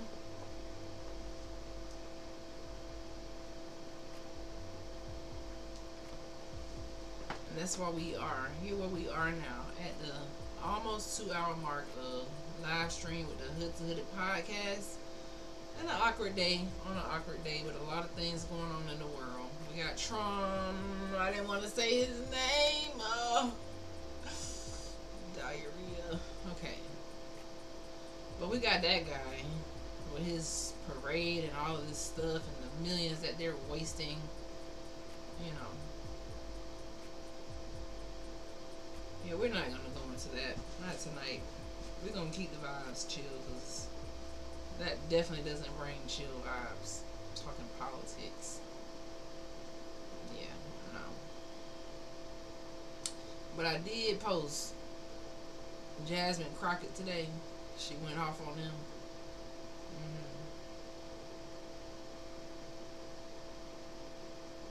I should pull that up before I get off of him.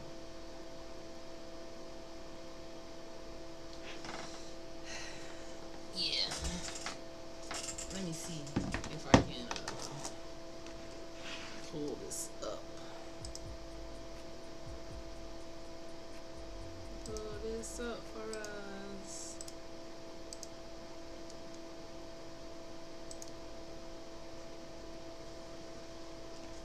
I did I'm off of here for real.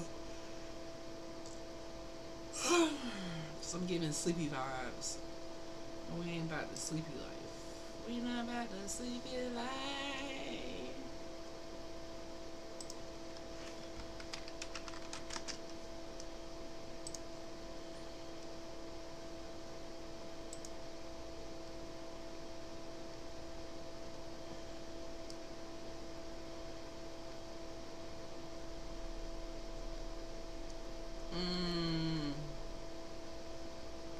I gotta figure out where it is. Hold on, guys.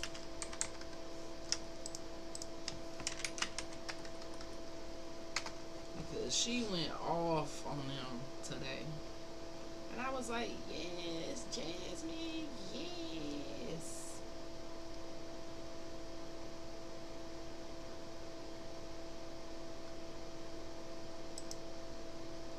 Let's see. Yes, Jasmine, yes.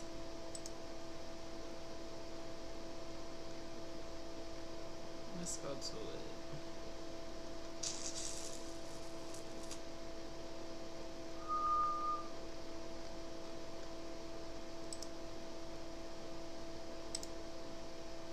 Okay, let me see if I can pull this up on the screen.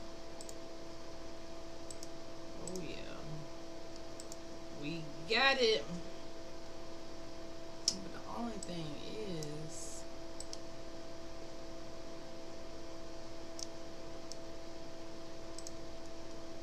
okay, now boom.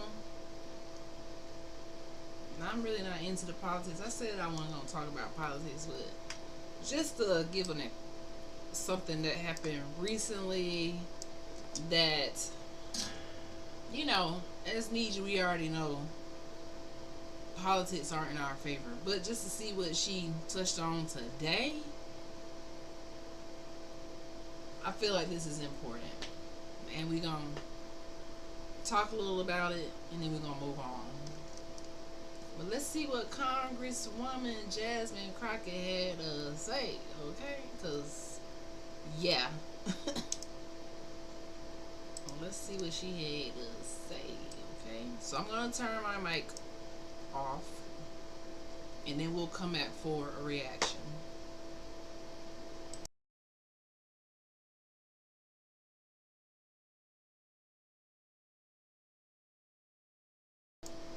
Hold on, I gotta reset this.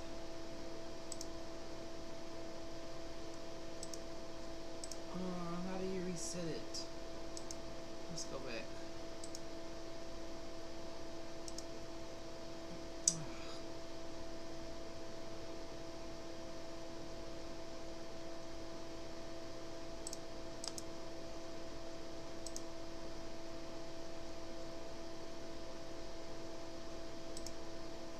Okay, let's try this again, guys. I don't know if it's really gonna work. Okay, let's see. Okay, let's try it again. Volume me off. Okay. Let's see what Congresswoman Jasmine Crockett had to say.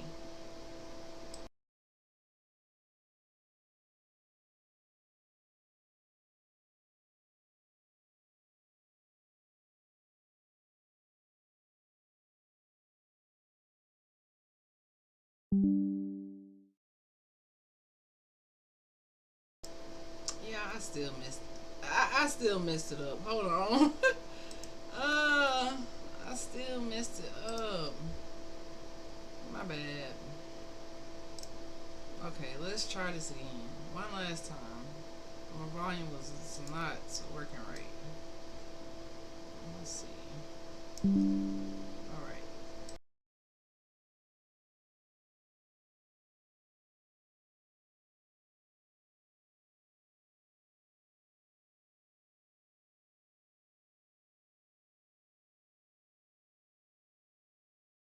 If they've been killed.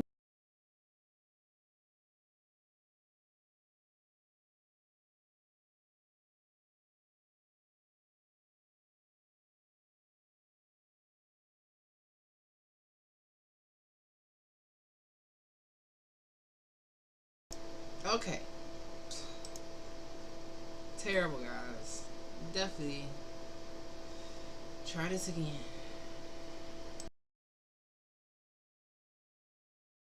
Because they love to cherry pick. They can find, any one person that has been killed. And if they've been killed by an immigrant, then God darn it, every single immigrant is going out and they are killers. And that is the problem. But they don't want to talk about white supremacy. I don't know how many hearings we going to have about the fact that there's been this one immigrant that killed this one person. And no, I'm not excusing any killings by them or white supremacists. But they haven't had these hearings. We didn't have a hearing on Buffalo and what happened there. We didn't have a hearing on El Paso and what happened there. We didn't have a hearing on Charleston and what happened there. So it's interesting that they pick and choose, because it seems like they love to pal around with the white supremacists, and so they don't want to talk about certain other things. But economically, I want to make sure that we're making this point again, because I know that Governor Pritzker, you were the beneficiary of a lot of things from the state of Texas. And a lot of people believe that Republicans are fiscally responsible, but instead they are actually fiscally irresponsible, because what he spent was a whopping $221 million transporting people from Texas to your state. Something tells me that he could have done something else with that $221 million. In addition to that, I know that there's been some conversations about what's going on in LA, and they want to say that it's riots because they didn't want people to keep talking about, say, the Epstein files or whatever other drama was popping off between the president and his little friend. So they wanted to change the conversation to immigration because they feel like, well, the polling is in our benefit. But let me tell you something. If they cared about making sure we were going to be fiscally responsible, they would tell the American people that it cost them $134 million to send the National Guard to LA for the quote unquote riots that the governor didn't ask for, nor did the mayor of LA ask for. And they sent them over there, and they say that they care about our service members, yet they sent them and they were laying on the floor. They did not provide for food. So I don't know why we would believe that, number one, they want to fix this. They don't want to fix this, because the brokenness is a feature, not a flaw of the system, because it is beneficial to them when it comes to campaigning. If they can't stoke fear, then why are they going to say have anybody vote for them?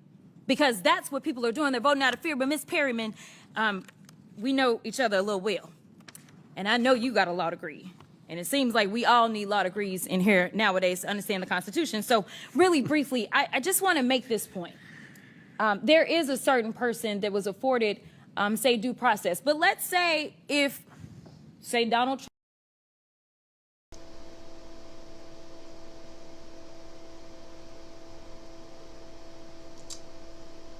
Clock that tea, Jasmine. Clock that tea. Clock that tea. Let's carry on. Trump had been charged with all of these cases that he got charged with in 4 different jurisdictions. If he wasn't afforded due process, there could have been a possibility that he just would have been locked up and thrown somewhere, right? That would be a possibility. And then maybe we wouldn't have a tariff war or anything else that we're dealing with or all the other nonsense. But the point is, he was afforded due process. And regardless of the political opposition, Democrats, Republicans, and independents, I thought, believe that due process should be afforded to everybody, even him. Due process is for everyone. Okay, so the Fifth Amendment doesn't say that it's just for the people that are Americans. It does not. It says anybody on our soil. It's for everyone. Okay, it's pretty simple. I don't know why we are having issues, but I thank you and I will yield. But let me also do this, because they love to cherry pick. They can find, any one person that has been killed, and if they've been killed by an immigrant, then God darn it.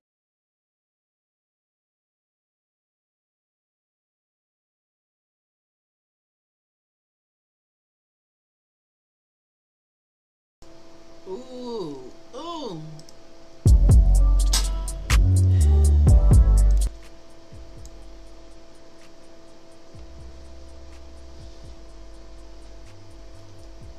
She lit their ass up. She lit them up because it's true.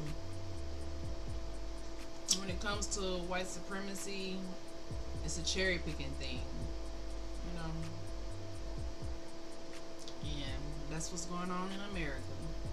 But I'm not going to even dwell on the politics. I just wanted to show y'all what's going on. I thought that she said something remarkable. She had some remarkable points in there about it being cherry picking and Trump having favoritism and him having all of these felons and doing all of the things that he wants to do and spending money and just, yeah. And Congress just don't. But the thing about it is, Congress has never benefited the needy, the melanated people, the copper tone people, the Mississippians, the mound builders.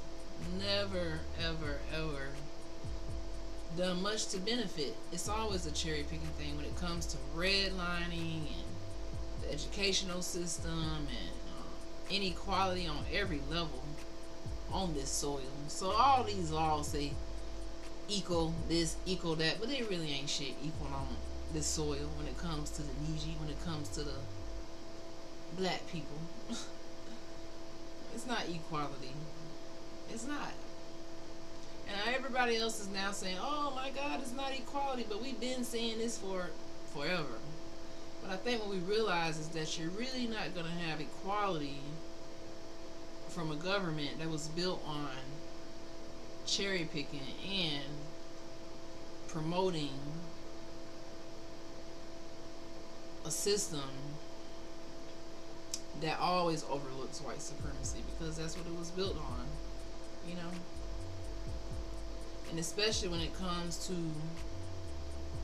pseudo history and teaching false things everywhere. It's a system that's built on highlighting Christopher Columbus. Like, yesterday was Flag Day. I saw so many flags all over. It's the 250th anniversary or something of the military or something. It's all about celebrating trauma and creation of generational curses in another group of people. It's all about celebrating hate and racism.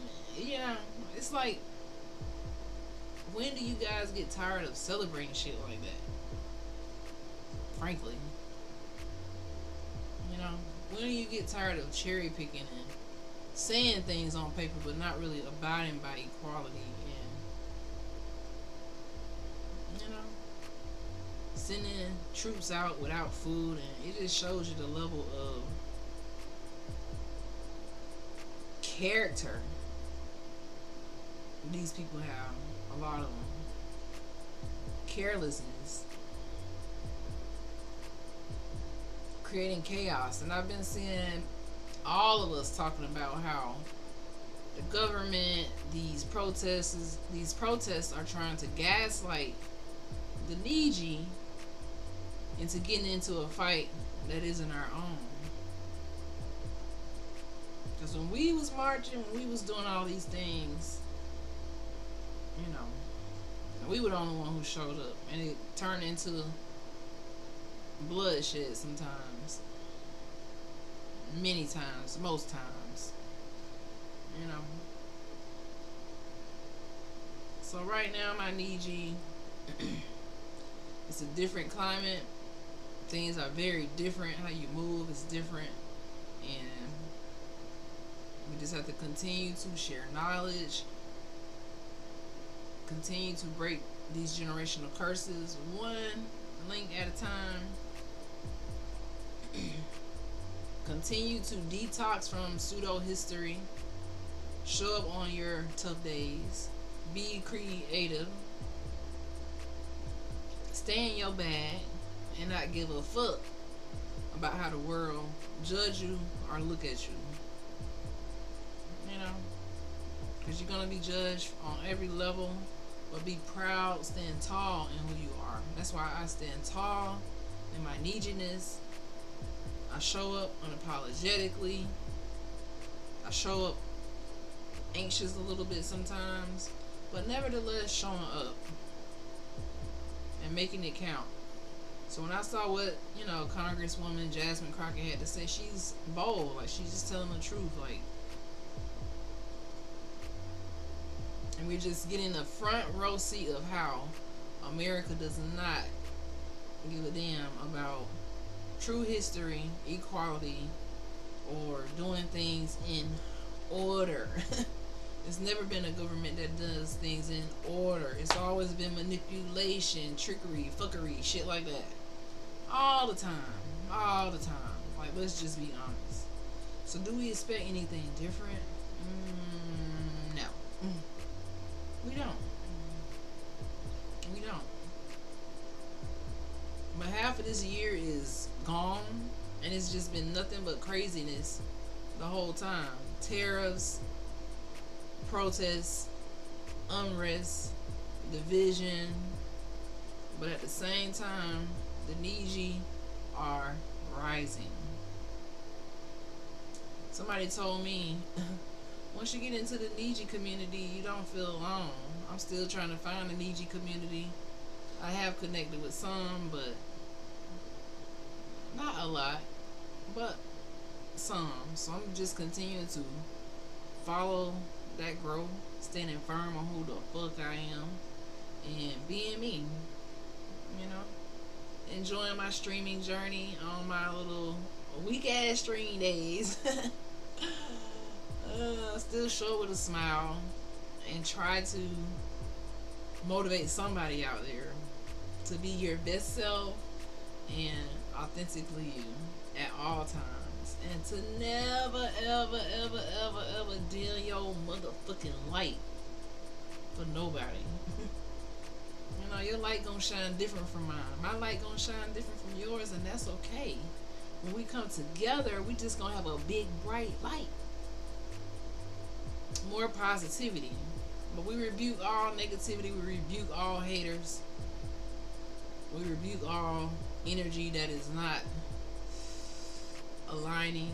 And that's why even me, now I'm restricting access to me, because everybody can't have access to you and who you are when you moving different, when you moving in the spirit, when your chakras are aligning, when you move in with gratitude and charisma, and you cherish your day. You know, it took me a long time to realize that, you know, that everybody can't have access to you, and I'm still growing into that and soaking up all the people who actually love me and show me, and the people who tell me and who aren't afraid to show that. So I appreciate all of my true supporters, followers. Yeah, y'all the real deal, and we still growing, and I'm still building my network. So I'm just chatting like a motherfucker. just chatting on this stream, and I'm about to get off of here.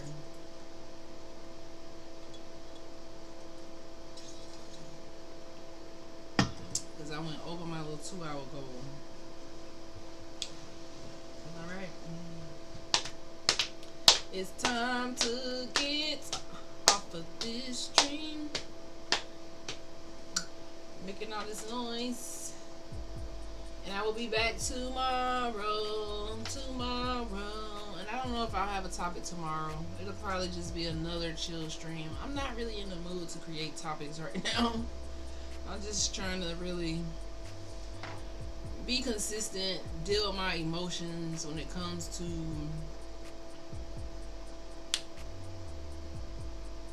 friends, family, loving on my people, and doing that more. And I'll be back with the topics soon. But I just really gotta feel it when I come up with these topics. I have still been researching, but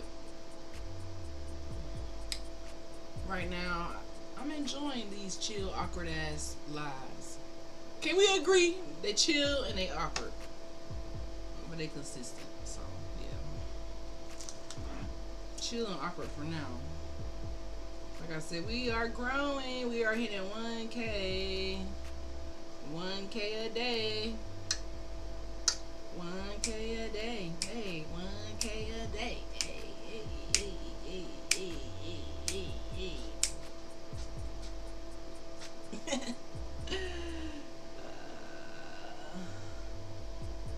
1K a day.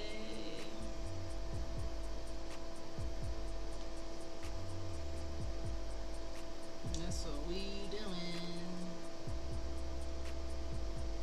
And honestly, I'm still learning Twitch as well. I'm still learning the platform, so I don't mind these awkward days. I'm learning something here.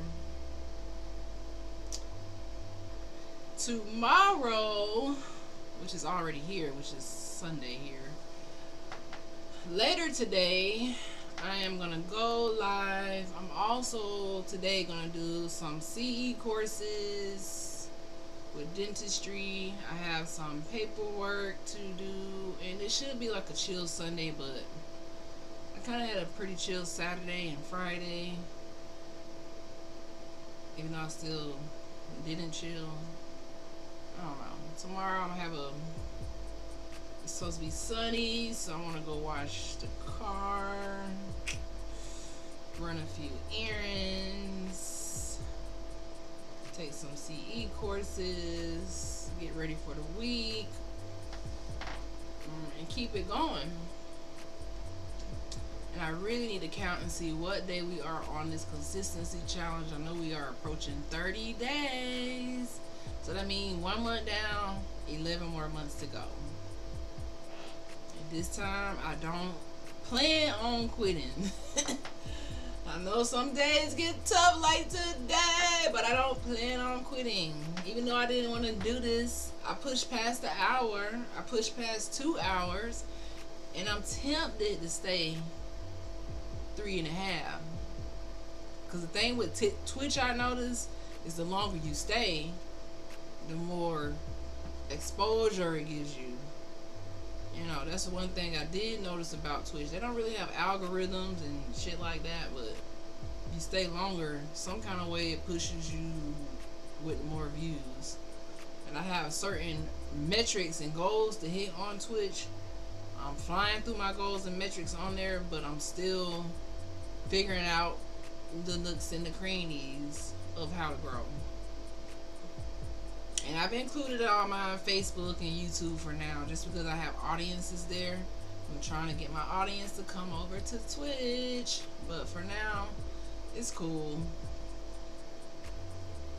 Chilling with y'all on these platforms as well.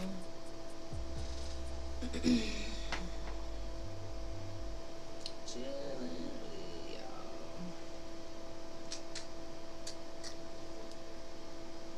Should I test myself and stay for 3.5? Let me see how long I went yesterday. I really shouldn't, but I'm crazy like that. What am I gonna talk about for? Yesterday we went for 3.29 hours. Woo, woo. 3.5 hours. Can I stay for 3 hours and 35 minutes?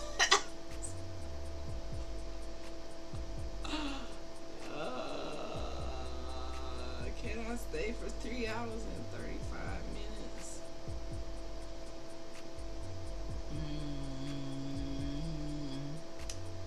Let's see, guys. Let's see. Because I ain't really getting no questions or nothing in this stream. But that's okay. I'm just testing some shit out. It's alright. I don't know if it's my titles or what.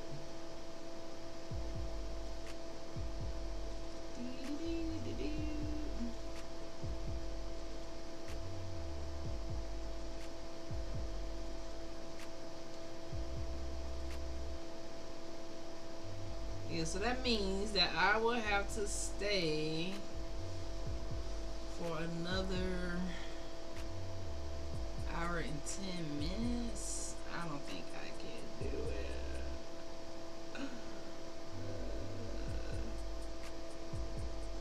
I don't know if I can do it, y'all. Y'all think I can do it? Challenging myself.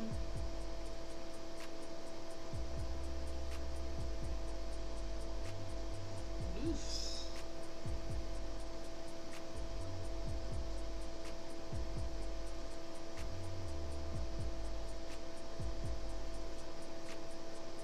Y'all think I can do it? I think I can do it. Why do I want to do it? I don't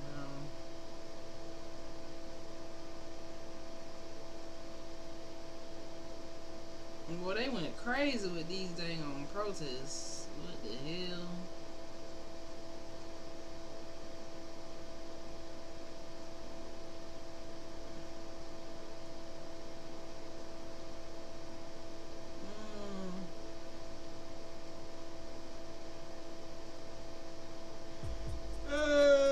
Should I do it or not?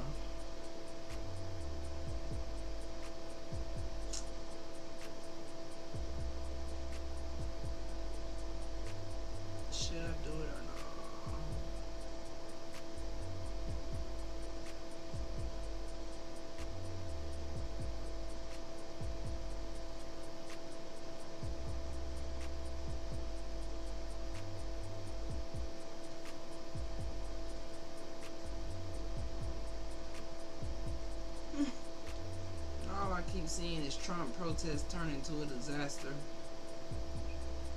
down my timeline. I can't really say much about that except, hey, you get what you deserve, old man.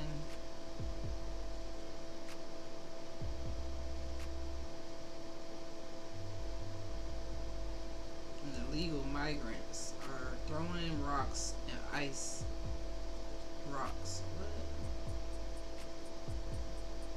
There's a lot of crazy shit going on. A lot of crazy shit is going on right now. A lot of crazy shit going on.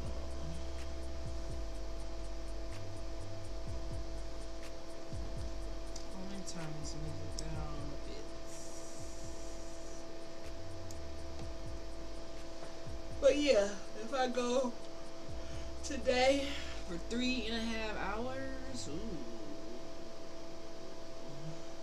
I mean, I need to talk for another hour, right? So what can we talk about for this next hour if I stay on for a whole another hour? I'm really breaking my goals here. I went from a couple minutes 1 year to even more couple minutes in multiple videos the next year to now I'm on here. It started as an hour, and now it's 2 hours, and we're going to 3.5. And yeah, 3.5 hours. So I don't really know if I'm gonna do that. I think I'm about to actually go and get up off of here. I'm just debating on what I should do. Cause I'm not a quitter, even though I met my goal today. So technically I'm not a quitter. I'm just on here babbling, just chatting. You know, that's a thing on these streams. It's just chatting. And you just show the hell up and just chat. Right now, like I said, this is just a test of me talking shit on the live.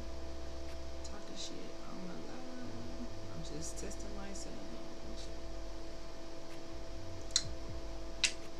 Testing myself.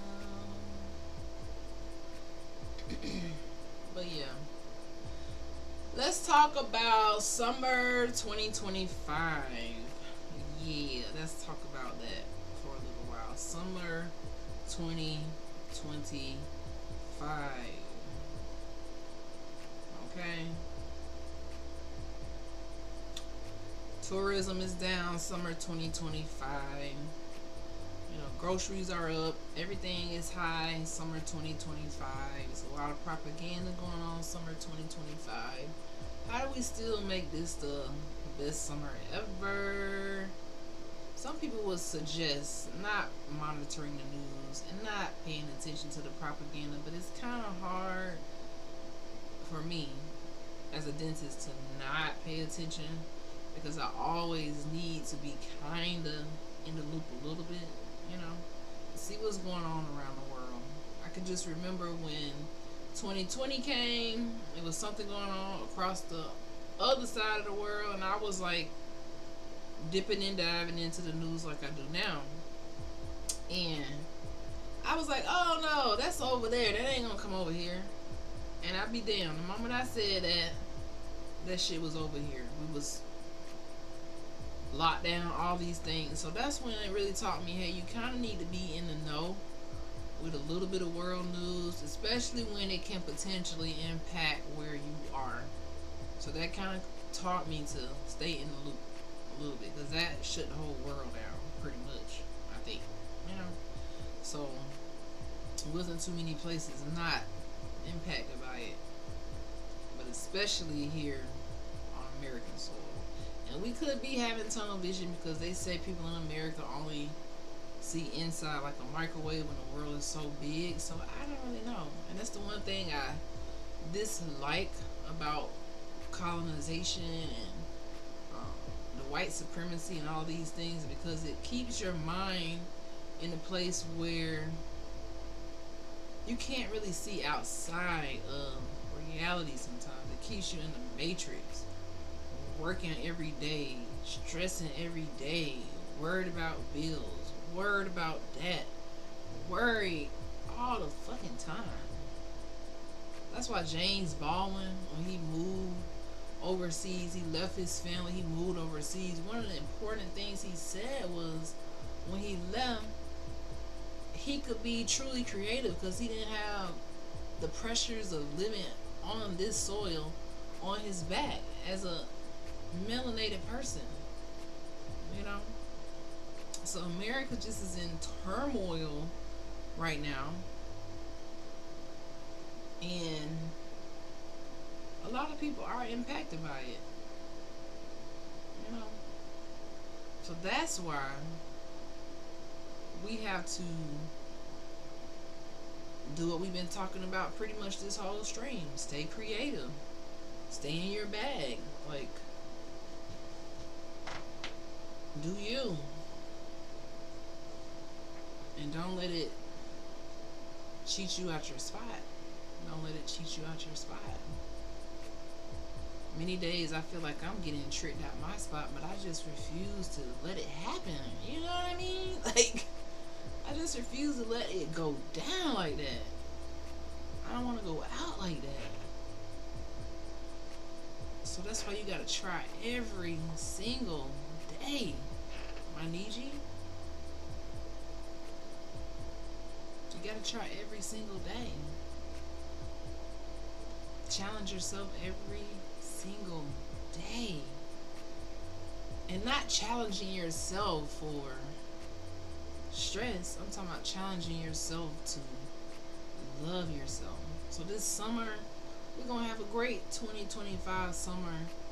It's going to be some ups and downs. It's still going to be a little chaotic because the world is just moving different right now. I don't know if it's really AI causing such a rapid change in the timeline right now, or if it's just a lot of upset and unrest from people in their spirit, people finding out the truth about history and feeling like they've been lied to, or if it's the people who have not discovered who they truly are and they just feeling like something's not right. No matter where we are in this fight, I'm really focused on, you know, the continuing development of my Niji identity and just getting more into that this summer. Because last summer started this whole journey of being a Niji, autochthonous to Turtle Island. So autochthonous means of this soil, meaning you're an inhabitant here, not an immigrant, but an inhabitant. You know, and just having that awakening, doing that research, because that's what gets you the answer about the things that I'm talking about. It's the research. We skip over the research and we start assuming identities and history that don't belong to us because the research don't prove that. So when we go to the research and we see the truth and we see who we are, this is causing a lot of uproar across Turtle Island. So I'm just interested to see, from a political standpoint, where this country is headed. And I'm also interested to see from a Niji standpoint where we are headed as a collective group of people. Because I mean, my Niji, y'all debunking this shit every day. Every day. And right now, the people who are in the know, who are aware of the information and the atrocities and the BS, you know, y'all are really killing it and then waking a lot of people up. I'm continuing to learn things every single day. Like yesterday, we was just randomly talking about, you know, Christopher Columbus' voyage because of the Flag Day stuff coming up and all of this stuff with them making the Pledge of Allegiance correlate to the 400th anniversary of Christopher Columbus supposedly hot ass Miss Arrival here on the West Indies. And just learning about that and how during that same time Isabella and Ferdinand, King Ferdinand and Queen Isabella, they defeated the people over there, the Moor Kingdom. They took their gold and used that to come over here. So I learned a lot yesterday that was kind of deep, but it takes so many levels to unlock these codes when it comes to the history. Like, you really gotta be seeking this information, because if you're not seeking it and you don't understand true genealogy and you don't know how to start this process, you're gonna be like confused about what I'm talking about. So it all starts with the genealogy. It all starts with chin checking your mindset and how you feel about yourself and what you know about your true ancestors. That's why it's so strange for people to try to tell you who you are. It's like, but you didn't do research on me. You know, you might know colonized pseudo history, but you don't know my research. Unless you actually know my grandparents and great grandparents, you don't really know who I am. And that's what a lot of people are dealing with. Lost identity, spiritual upset, spiritual constipation, out of spirit, out of balance, confused, not really focused on what truly invigorates us as Nietzsche. You know, you ain't really locked in. You know what I'm saying? So we got to get locked in today, because it's going to be a weird summer. No summer can get weirder than 2020. I know that. That was probably the weirdest summer I've had as an adult. 2020, dealing with the shutdown and that C word that I don't want to say. Ugh, I don't want to say it. But dealing with that, you know, this is going to be probably one of the second weirdest summers, because it's things changing like by the second. If you're in tune, you'll see things changing by the second. And I don't know if this is to distract us, to keep us focused on this versus what they're actually doing behind the scenes, which is normally what happens. They do the propaganda while they making laws and doing stuff behind the scenes, you know. So that's probably more likely what's going on. But this summer, guys, I'm gonna be honest with you, I did that research today on intermittent fasting and the benefits. Let me just share those benefits while I got a little second. Let's share the benefits. So I think I'm gonna get into this summer, because I want to just really detox. I've been off my healthy vibes for a little minute now, and as you get older, it's more important to really be healthy, so I really need to do better with that. I really do. So someone was saying about alkaline water versus tap water, right?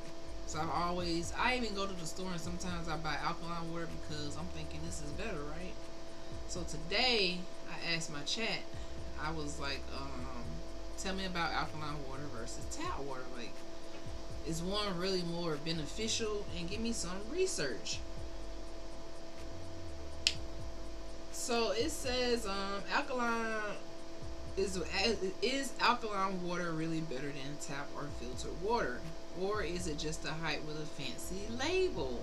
Okay, so what is alkaline water? Because along this health journey, I'm researching different things to try to get me back healthy, cellularly, physically, mentally, all of that.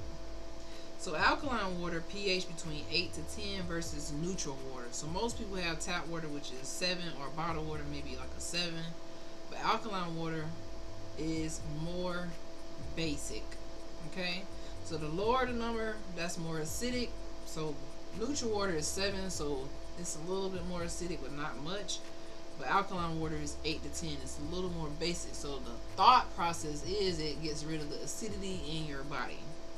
That's what people have been pushing alkaline water. And I've been thinking this too until today when I looked it up, because I'm like, okay, let me do a little bit more research. This is why research is super duper important, because you know, you don't want to go with the first thing you read, and everybody don't research. We kind of go with what we believe. So I'm thinking, okay, alkaline water is healthy for a long time. It says alkaline water often created by ionizers or bottled with added minerals, marketed to detox, reduce acidity, and improve your health. That's what it's marketed as. But truth versus hype. Now this is where it gets interesting.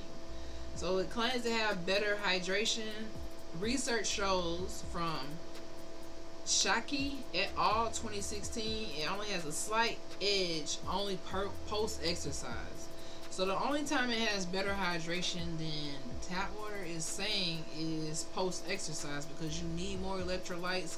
You just did all that sweating and you lost electrolytes. So alkaline water has those electrolytes. So post-workout, it can be a little bit more hydrating than regular water. Okay, so that's a good thing. They claim that it neutralizes acid in the body. So because it's basic, it's supposed to neutralize the acid in the body. But this research is showing that the body regulates pH on its own with the lungs and the kidney. The lungs giving off CO2, and the kidneys are also regulating those toxic waste and managing your pH balance. Alright? They also said that alkaline water boosts bone health. This is no proof of this. So no long-term proof it prevents osteoporosis. So this is also a myth. So risk of relying on alkaline water. It disrupts the stomach acid, can lead to bloating or poor indigestion. So because you're drinking too much alkaline water, the acidity in your stomach could be off if you drink too much of it. It's expensive. Machines and bottles with, it's a lot of money with no real proof of the things that it's claiming, which is, I thought was interesting, because I thought this stuff was healthy. And false health confidence, skipping real nutrition. So you skipping real nutrition where you get real electrolytes and minerals and nutrients, thinking that you're getting it in this alkaline water. So some people will skip their real nutrients for this alkaline water. So the bottom line is tap or filter water is just as good or better when you understand what your body needs. Don't fall for overpriced purity. Your health ain't in a bottle. It's in your behavior. So that was very interesting, because I was listening to somebody today and they said alkaline is better, but then when I did the research, it's like it's slightly better in certain conditions. So, you know, take it how you want to take it. But for me, I was like, oh, well, you know, as long as your body can regulate the pH balance naturally, you don't have to spend a whole bunch of money on water to be healthy. You know what I mean? And another thing that I want to talk about that I researched today is fasting. Intermittent fasting, because the source that I was watching today also mentioned fasting. Now this really piqued my interest, because I've always heard about fasting growing up in the church from a spiritual standpoint, like fasting to refocus your brain on, you know, get your spirit in a line, to cleanse your spirit. But fasting from a health standpoint, it also kind of mentally clears your spirit. So Niji definitely need to look into this for sure. So fasting is cellular healing and spirit discipline. That's very, very important when you fast. It's not always at the refrigerator eating something, thinking about what you're going to eat, what's for dinner. It's taking your mind to a different place where you can kind of focus on other more spiritual ideas, you know, healing your cells, and just giving your body something that it really doesn't get too often, because how many people fast? Not a lot of people do that. Or, and if they don't know the health benefits of it, it kind of makes it hard to do it. Okay, so let's pivot to a deeper level of healing, because it's not just about what you drink, like the water. It's about what you deny yourself. Okay, fasting isn't starvation, it is a strategy. So before I tell you these things, make sure you consult a nutritionist, because this isn't for everybody, especially if you have health conditions and you're not completely healthy, like if you have diabetes or heart issues, lung issues, or whatever your situation may be. Always consult with your doctor. This is just for information purposes only. Okay? Just information purposes only. Just letting you know what are some potential benefits, of intermittent fasting and fasting. Alright? So there's different levels to this. What happens during a fast? So we got 4 stages of a fast, right? So we got the fed stage, the fasted, deep fast, and prolonged fast. Fed is 0 to 4 hours. A lot of us do 0 to 4 hours without even thinking about it. This is when your insulin spikes and digestion. Okay? This is after you ate. During that first 4 hours, you have insulin spike and digestion, 0 to 4 hours. Fasted is 12 to 16 hours. So some people do the intermittent fasting where they go 12 to 16 hours without eating. They might drink water, but this is fat burning and blood sugar drops.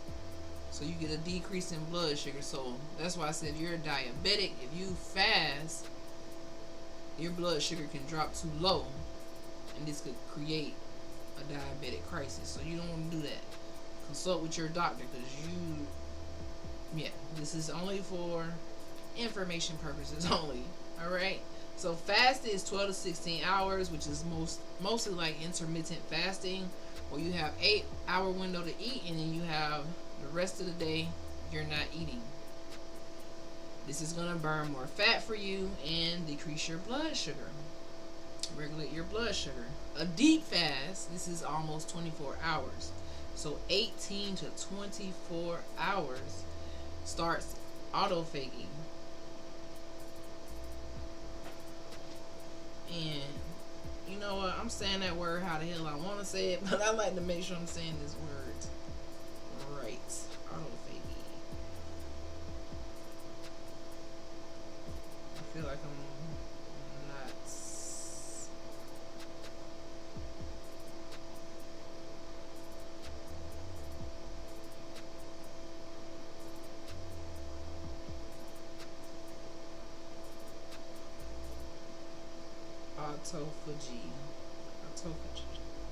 Autophagy. Alright.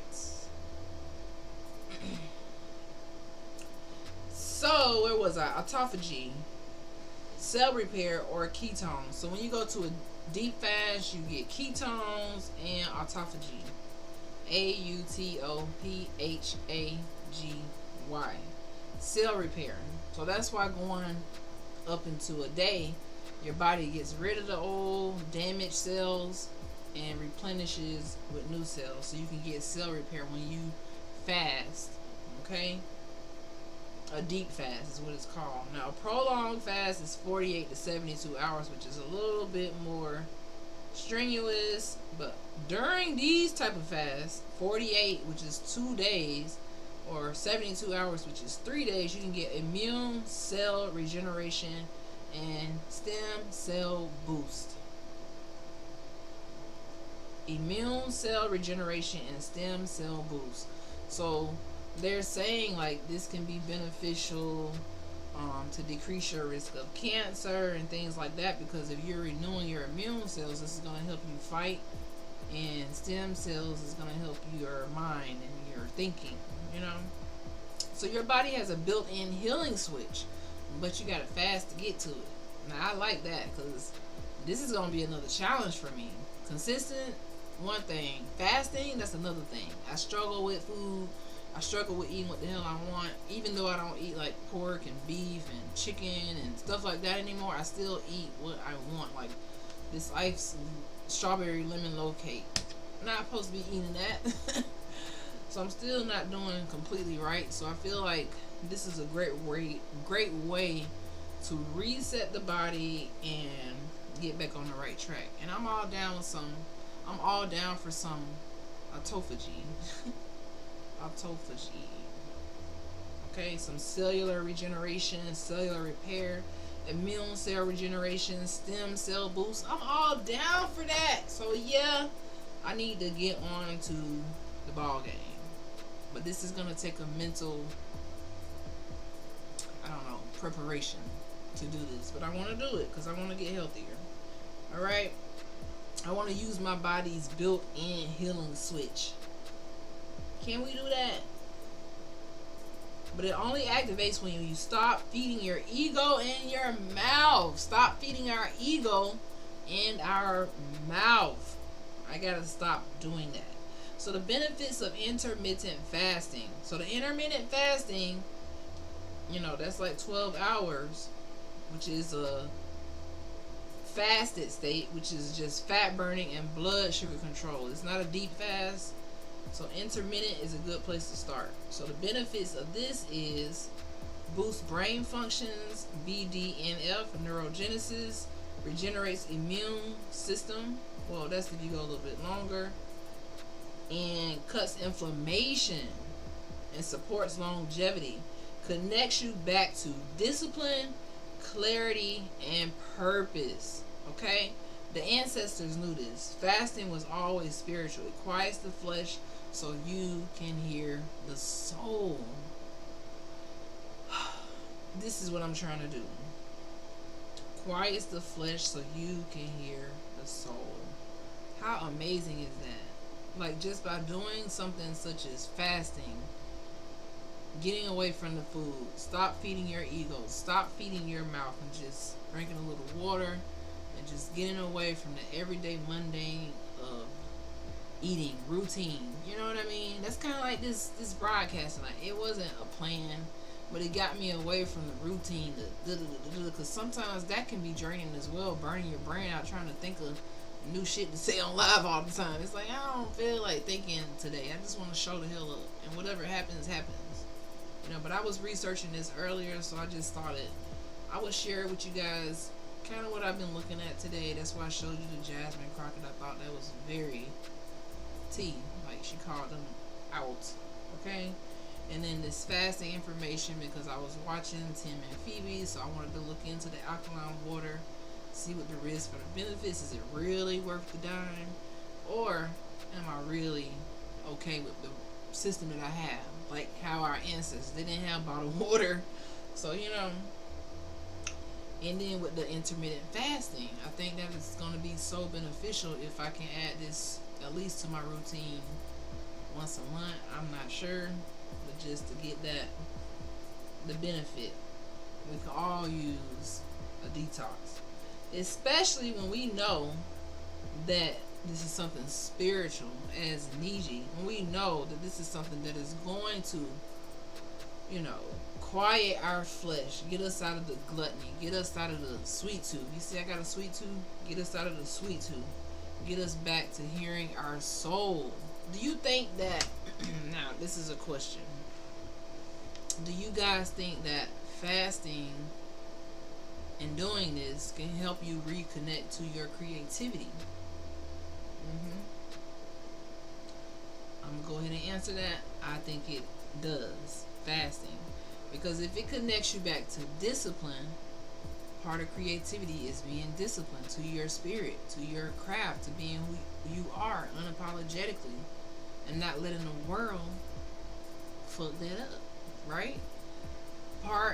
So if this is also getting you back clarity, some people, remember how we talked about earlier in the stream about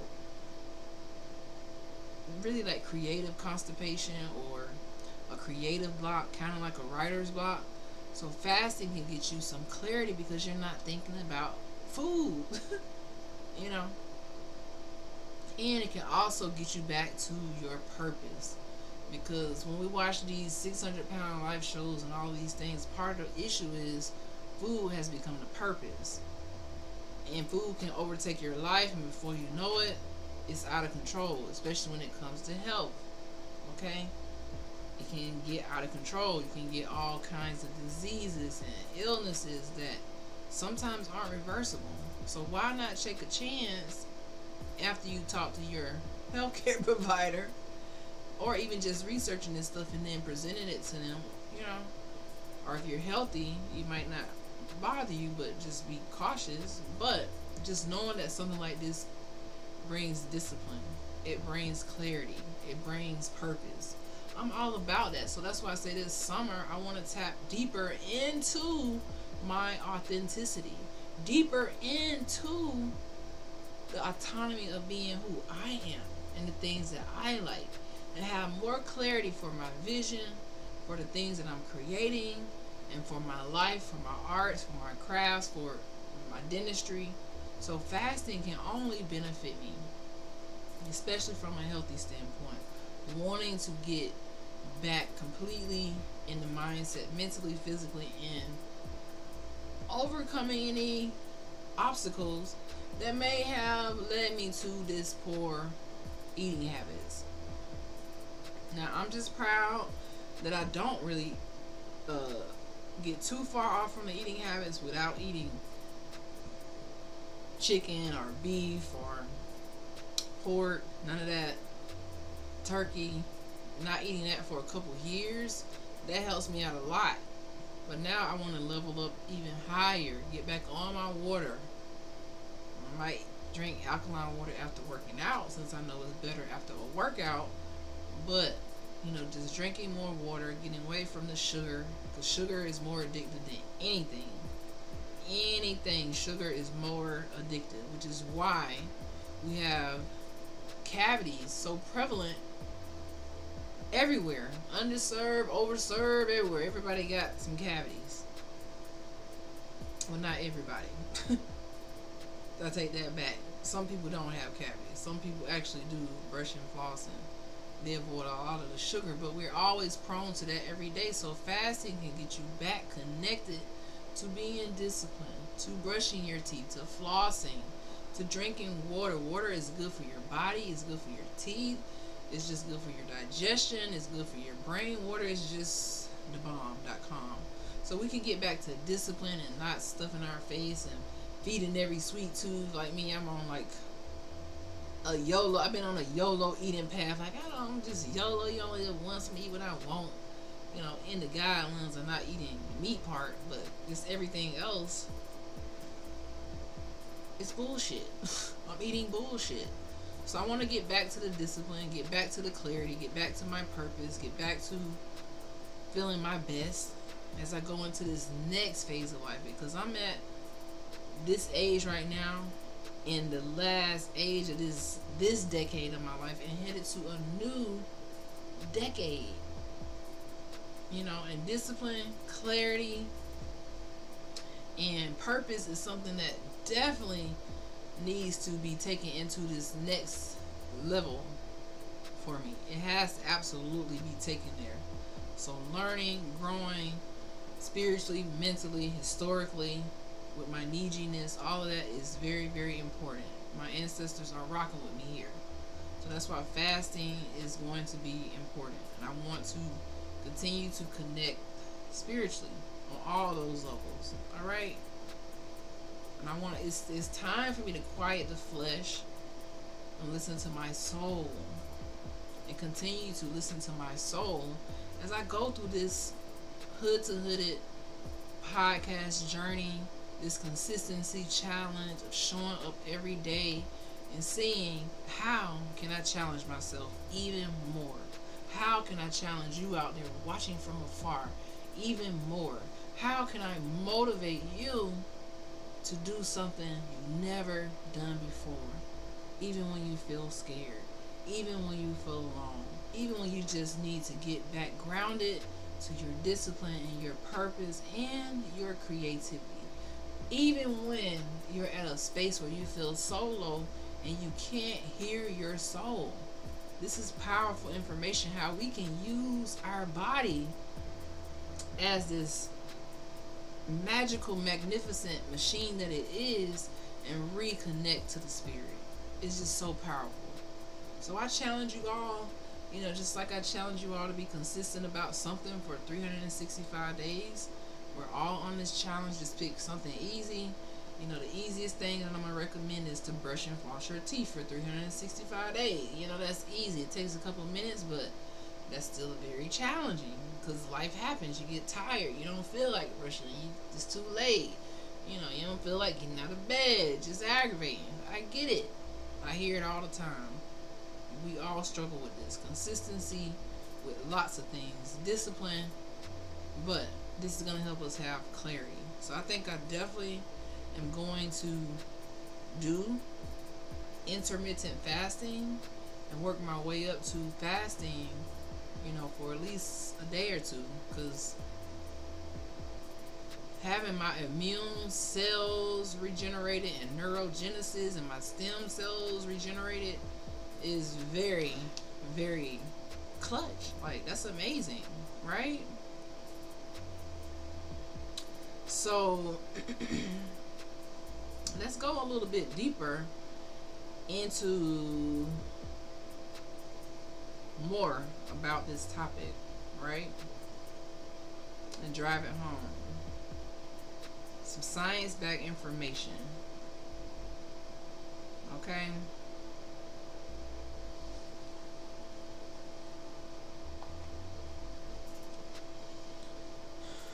Autophagy. I keep butchering this word. Autophagy. Okay, I did say it right. Okay, back to autophagy. So autophagy means self-eating, right?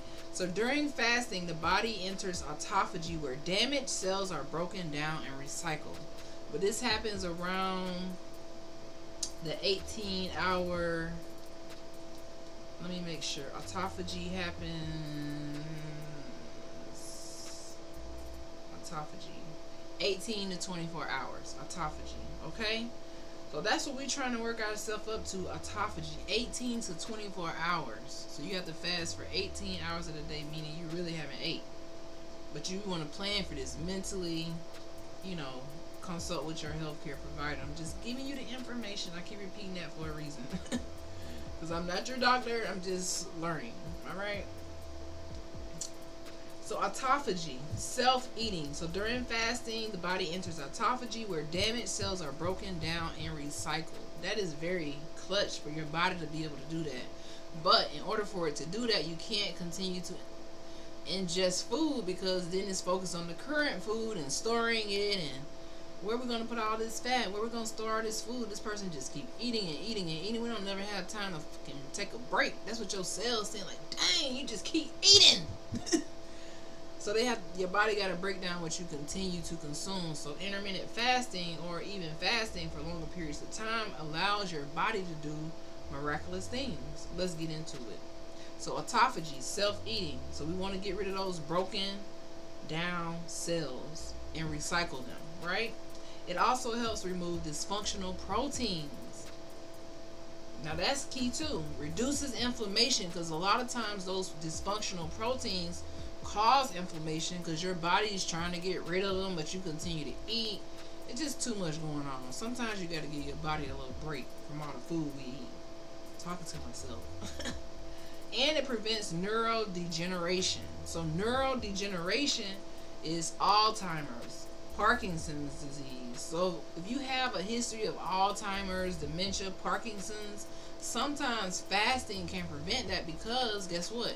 You're getting rid of those toxic, broken down cells. You're getting rid of those dysfunctional proteins, and you're reducing inflammation in the body. Have you ever felt like your body is just sore? You feel a little sick? Sometimes you got to stop eating, because the food we eat, it already ain't no good. Half of it's no good.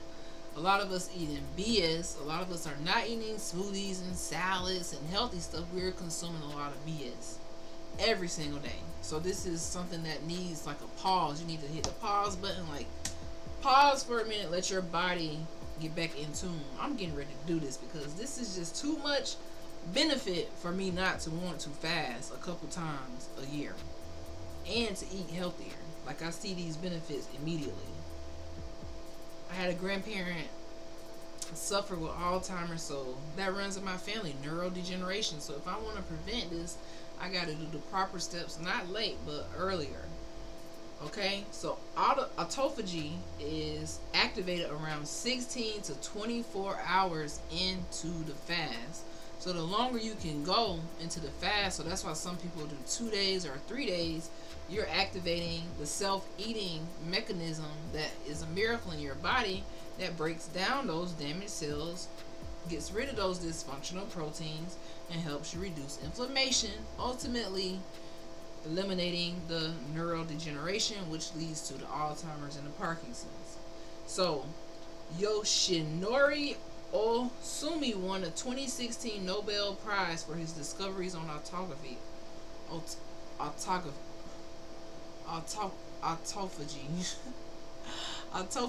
I keep fucking it up. Autophagy.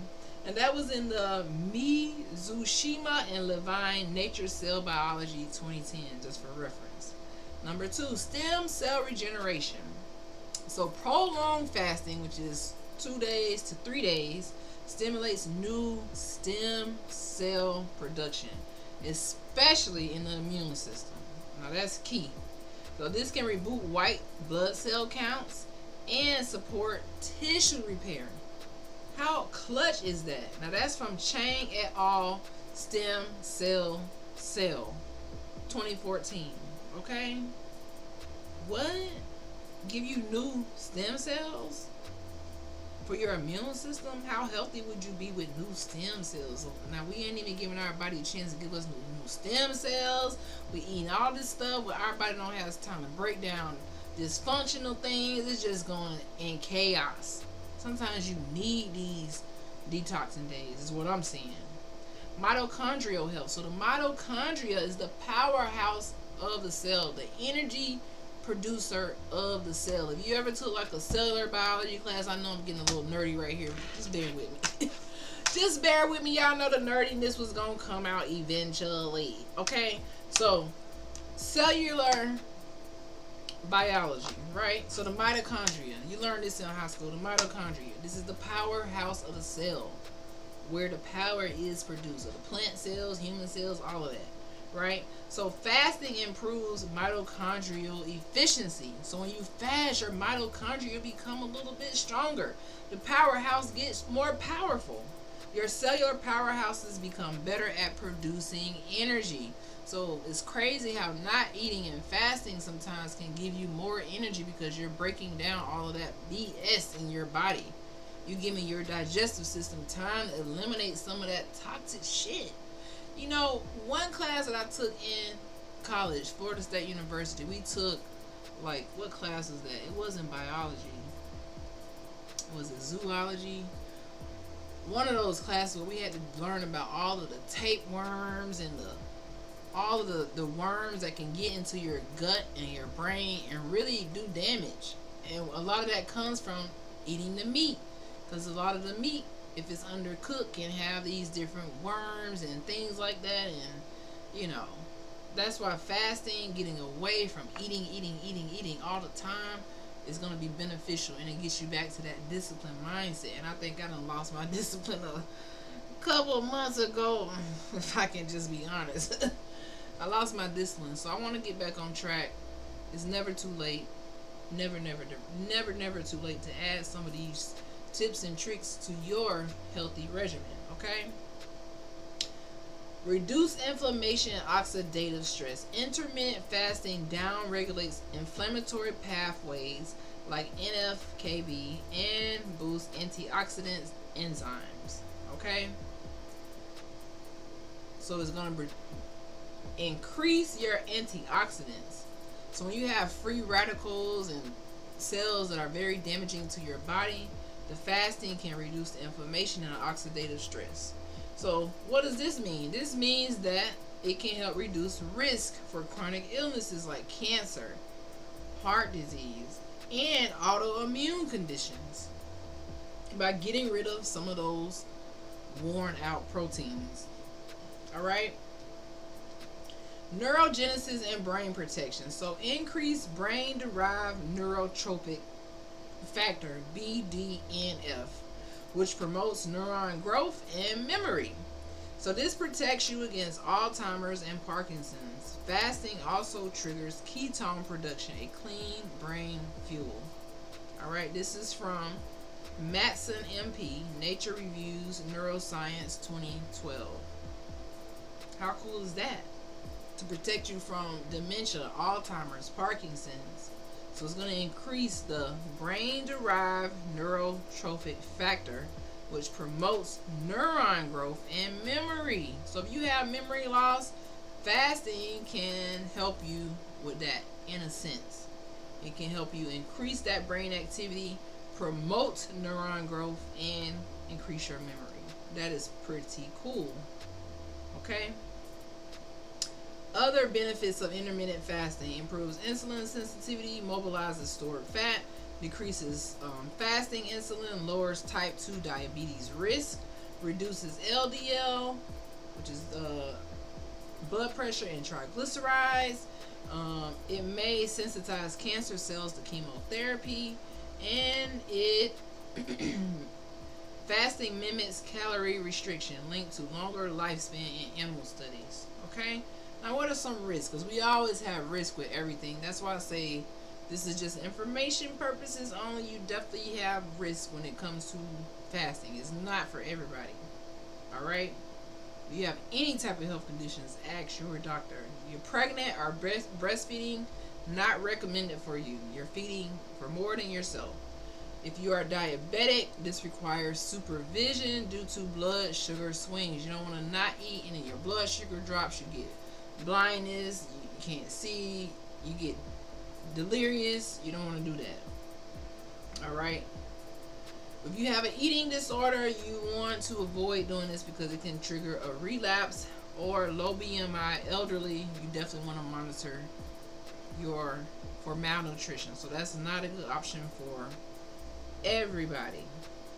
Okay? And yeah. So the key things that we're going to take away from this segment of the live is that fasting triggers autophagy.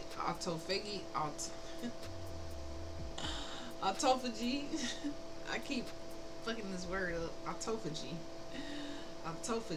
improves cellular repair and reduces disease. Okay, it supports metabolism and brain health without full starvation. That's intermittent fasting. And then long-term fasting, well, the long-term benefit of fasting is extend your lifespan, prevent chronic illnesses like Parkinson's and Alzheimer's and cancer, and enhance your resilience, meaning connecting your mind, your soul, your body, and your spirit all back into one. Okay, increasing your discipline, so it has a lot of mental benefits as well. Most people are going to give up because it's like, oh, I'm hungry. But that's the hard part about it, is not falling for your ego, not falling for your taste buds, because if you are addicted to sugar, your body is going to constantly fiend for that sugar. Like, I need sugar. That sweet tooth is going to just be like, nah, I can't fast because I got a sweet tooth. But think about it, if you've been eating this way for days and you never missed a meal, you know, fasting won't really hurt. It's actually going to help us. Okay? So that's what I'm going to get into probably this week. I'm going to do a little fasting and renew my cells. And get back to healthy vibes. High vibrations. Okay? And that's what we want. High vibration. Oh. Almost did 3.5 hours. I'm too close to quit now. I really want to just hang it up, guys, but I'm not, because I'm almost there. I gotta go for 20 more minutes. Woohoo! Alright. So let's do a little quick quiz. So if you're watching this on the replay, if you watched it this long, this is a long time to watch something on a replay, so I doubt it. But a quiz. What pH range is alkaline water? Is it A, 5 to 6, B, 7, or C, 8 to 10? What pH range is alkaline water? Is it A, 5 to 6? Is it B, 7? Or is it C, 8 to 10?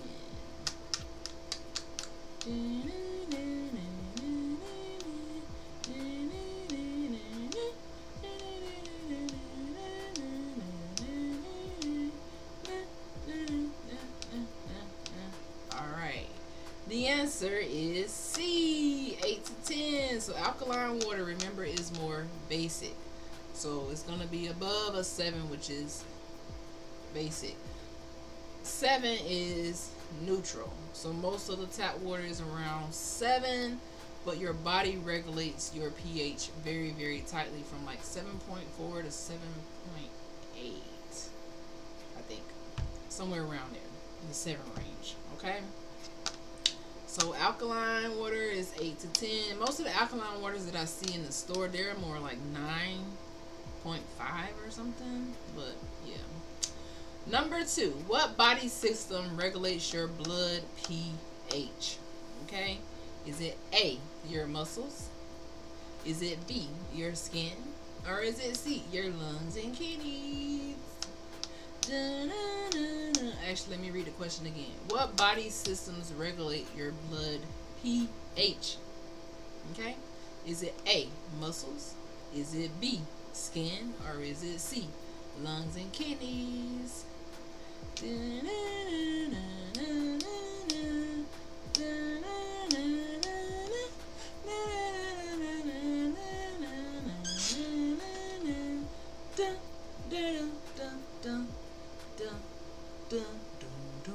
Okay. It is your lungs and kidneys. So your lungs and kidneys, remember, your lungs remove the CO2 and your kidneys remove other toxins, okay? So that's what regulates your blood pH. Number 3, what's the process of cells cleaning themselves during fasting called? This is the word that I kept messing up. Okay. A, is it photosynthesis? B, is it autophagy? Or C, is it detoxification? What's the process of cells cleaning themselves during fasting called? A, photosynthesis, B, autophagy, or C, detoxification.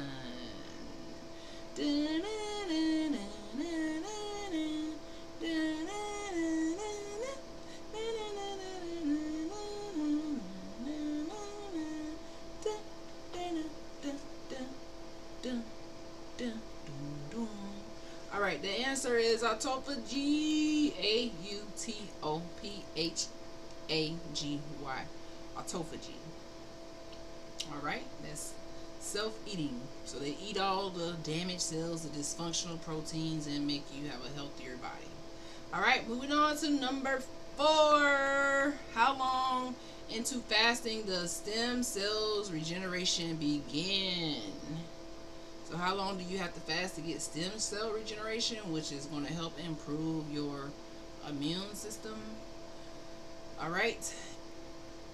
A, 8 hours. B, 24 hours. Or C, 48 hours. How long does fasting... Hold on. I didn't read that wrong. Alright. How long into fasting does stem cell regeneration begin? A, 8 hours.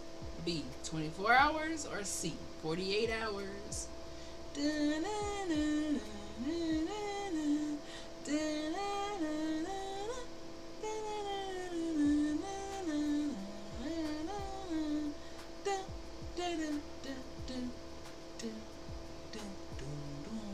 Okay, it's 48 hours. So you're going to need at least 48 hours for those stem cells to start being regenerated. So the intermittent fast won't work for that. A 1-day fast won't work for that. A 2-day fast barely works. You really need the 3 days, which is gonna be a little tough for most of us. Okay, let's just be honest. But the benefit outweighs the difficulty, especially if you've been cleared by your doctor. Okay? Ask your doctor. Number 5, true or false? Alkaline water cures chronic diseases. Alkaline water cures chronic diseases. True or false?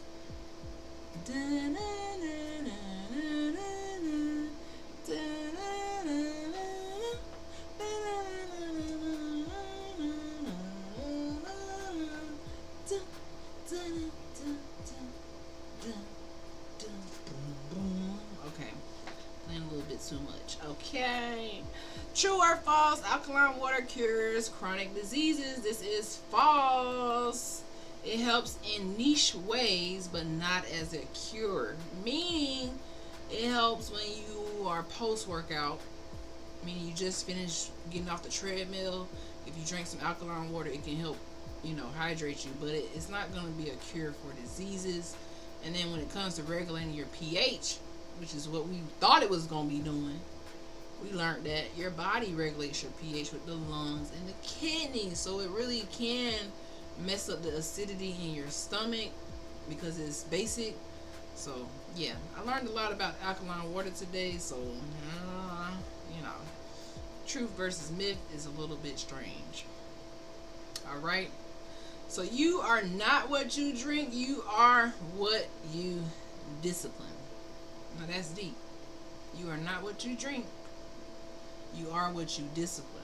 Meaning, are you disciplined enough to not eat everything that you want to eat, like me and my little sweet tooth, okay, that I gotta get rid of. Yeah, I gotta go brush my teeth too. All right. But you are not what you drink, you are what you discipline. Tap water or alkaline, fast or fed, it's your mind that heals first. Okay, my Niji? That's on everything. It's your mind that heals first. Whatever you're trying to do, it's your mind that you gotta detox first. Even when we learning all this new history and going through life and figuring out who we are and getting into our true identity and trying to figure all this shit out, it's your mind that heals first. Whether you fasting or eating, it's your mind that heals first. Okay? Before all of the action. Your ability to deny distraction, disinformation, and disease will determine your freedom. You heard that? Your ability to deny all of the distractions that you have, whether that's the food, whatever it is, the news, or disinformation from the propaganda that they put on the news. So many lies all the time. You really got to be careful. You can't believe everything you see, hear, or say, or what other people say. So the disinformation, the pseudo history, you got to deny that. And dis-ease, dis-ease, D-I-S-ease. You got to deny the dis-ease. Because disease gives you dis-ease. D-I-S-ease. You want to have the ease when you go about life. But if you don't do the right things, eat the wrong things, drink the wrong things, hang around the wrong people, learn the wrong information, got the pseudo history born in your brain, you're not doing anything to elevate your longevity. You're doing everything to detriment your longevity.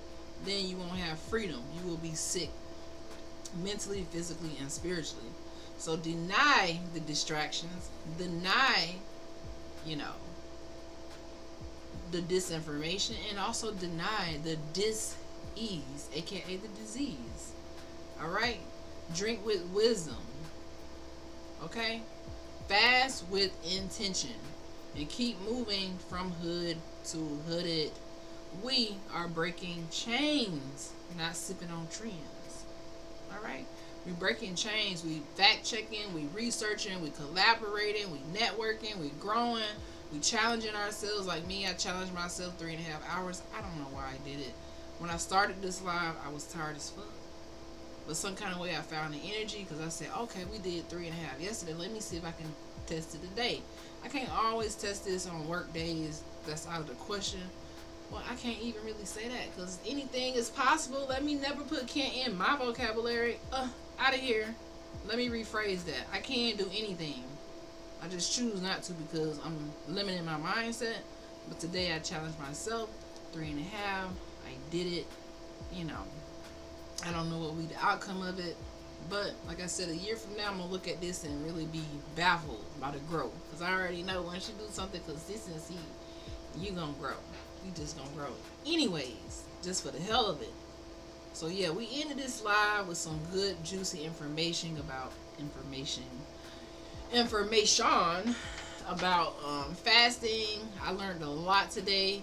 I grew a lot today, as every day, because we are lifelong learners here on the Hood to Hooded podcast. We don't let nothing stop us from dreaming big. We don't let nothing allow us to dim our light. We are constantly trying to understand how to activate the magic that exists in our body, in our melanin, in our mind. We are constantly trying to unlock those natural healing properties that help us be more disciplined, help us align with our purpose, and also help us eliminate the distractions, the disease, and the disinformation. Okay? Because there's multiple levels to break generational curses. Some of it is health generational curses with what you've been eating, what you've been feeding your brain and your body. Some of it's more physical. Are you getting more active and getting out on the ground and letting your feet touch the ground? We talked about grounding yesterday, how just standing on grass and the ground can energize your body. It can give you so much energy. It flows through your body. I really want to get one of those grounding devices. I don't know what the hell they call, but I think that is so cool. It's just so cool. So just learning the miracle that you are. Never ever quit on yourself. Never ever give up on yourself. You know, just grow as you go through these stages in life and continue to be amazing. Continue to shock yourself, surprise yourself. I'm continuing to surprise myself. I would go to 4 hours, but I gotta get up out of here. So I'm gonna hit this little goal I got right here. You know, that 3.5. Yeah. There's a bug in here. Yeah, that little 3.5. Yeah. Yeah. Okay. Don't play with her. I can do anything. Right now, I'm really tired. Maybe I need a better, comfortable streaming setup, but right now we gotta work with what we got. Okay, so we still breaking chains and eliminating dis-ease, eliminating distractions and disinformation. So y'all already know I'm gonna chop this live up, put it on the Dr. Sean Live YouTube channel with nothing but the meat and the potatoes, and I will also clip this thing up so that you can get all the juiciness without having to watch this whole live. But if you do watch this whole live towards the end, I will be very, very shocked. Very, very shocked, because it's super, super, super, super long. And if you watch it to the end, say, I watched it to the end, and I'll be very surprised. Maybe I'll do a giveaway. You say, I watched it to the end. Well, you can't watch it. Well, that won't be a good surprise, because you could pop in right now and be like, I watched it to the end. So yeah, I'm just, you know. And maybe I went live this long because I did have a little bit of what we had, some Jack Daniels pineapple, and it was strong as hell, y'all. That Jack Daniel pineapple, I had that a little earlier after this long day. That Jack Daniel pineapple.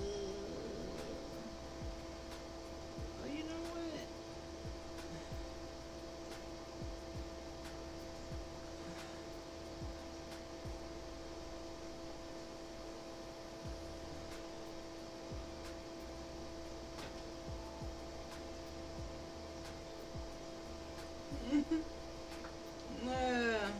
But yeah, that's it, guys. We made our goal again.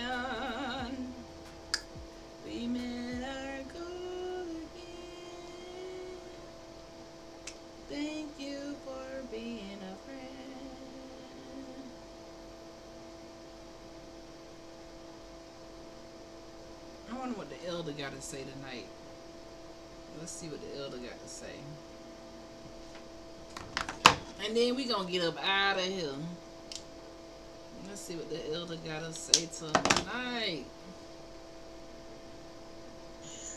With another from the video, all praises to our creators and our ancestors. But family, this is my second video. I did a video about Antoine Massey, the escaped prisoner out of New Orleans. Check that out if you can. Okay, This elder. video gonna be about why people turn on you when you tell them the truth or you tell them no. You'll find out who your real friends are, because they got a lot of people that's not for real, especially when you tell them the truth, especially if you tell them no. You ever experienced that? And a lot of us have experienced that scenario of telling the truth and people turn on you, or you tell somebody no and they don't want nothing to do with you no more. All you done for them and getting nothing in return. That's right, family. That's is true. That is true reality. Just tell somebody no and see how they feel about you after all you done and get to nothing in return. Tell them the truth about themselves and you'll see how they really feel about you. Family. And that goes on in life. You got a lot of ungenuine people. You got a lot of fake people. You got a lot of dishonest people. You got a lot of people that are not loyal. It is there to use you. And when you tell them the truth, or you tell them no, you'll get that negative response. That's right. That's why you should tell a person no. You should tell the truth. Right. Because nothing is greater than the truth. The only thing greater than the truth is the Creator. Ooh. That's right, the Most High. Ooh. The truth will set you free. Ooh. The truth will let you know who your real friends are. Ooh. That's right, family. We're about to cut this video short. Peace and love. Put up the likes and shares. Stay tuned for the next video. Y'all make sure y'all go follow the elder. That's Elder Baba Rasan Live. I'm gonna type his name on here. Y'all go follow the elder. He's the one I told y'all who is 77. He has a YouTube channel and he be dropping some heat. Okay. Go follow Baba Rasan. There's the name. Alright. But he talking nothing but truth. Okay. And on that note, I think I'm gonna get on out of here. I met my goal again today, guys. And yeah, we did it. We did it. So my plan for tomorrow is to count my days to see where I'm at with this challenge. And to come back to you guys live again. Hopefully not in the middle of the night though. These middle of the night streams be a lot. I really gotta do it in the daytime. But you know, I just be chilling sometimes in the daytime. I have a lot of stuff to do. Alright. So we're out of here. Thank you for tuning in, and shout out to all my new subscribers, all my followers, and all of my supporters. You guys are the best. And shout out to my new Twitch community. We are growing, so make sure you guys go follow me on Twitch. Yeah, we're accomplishing goals over here. Accomplishing goals. Okay. And Dr. Sean is out. I'm just trying to make sure I meet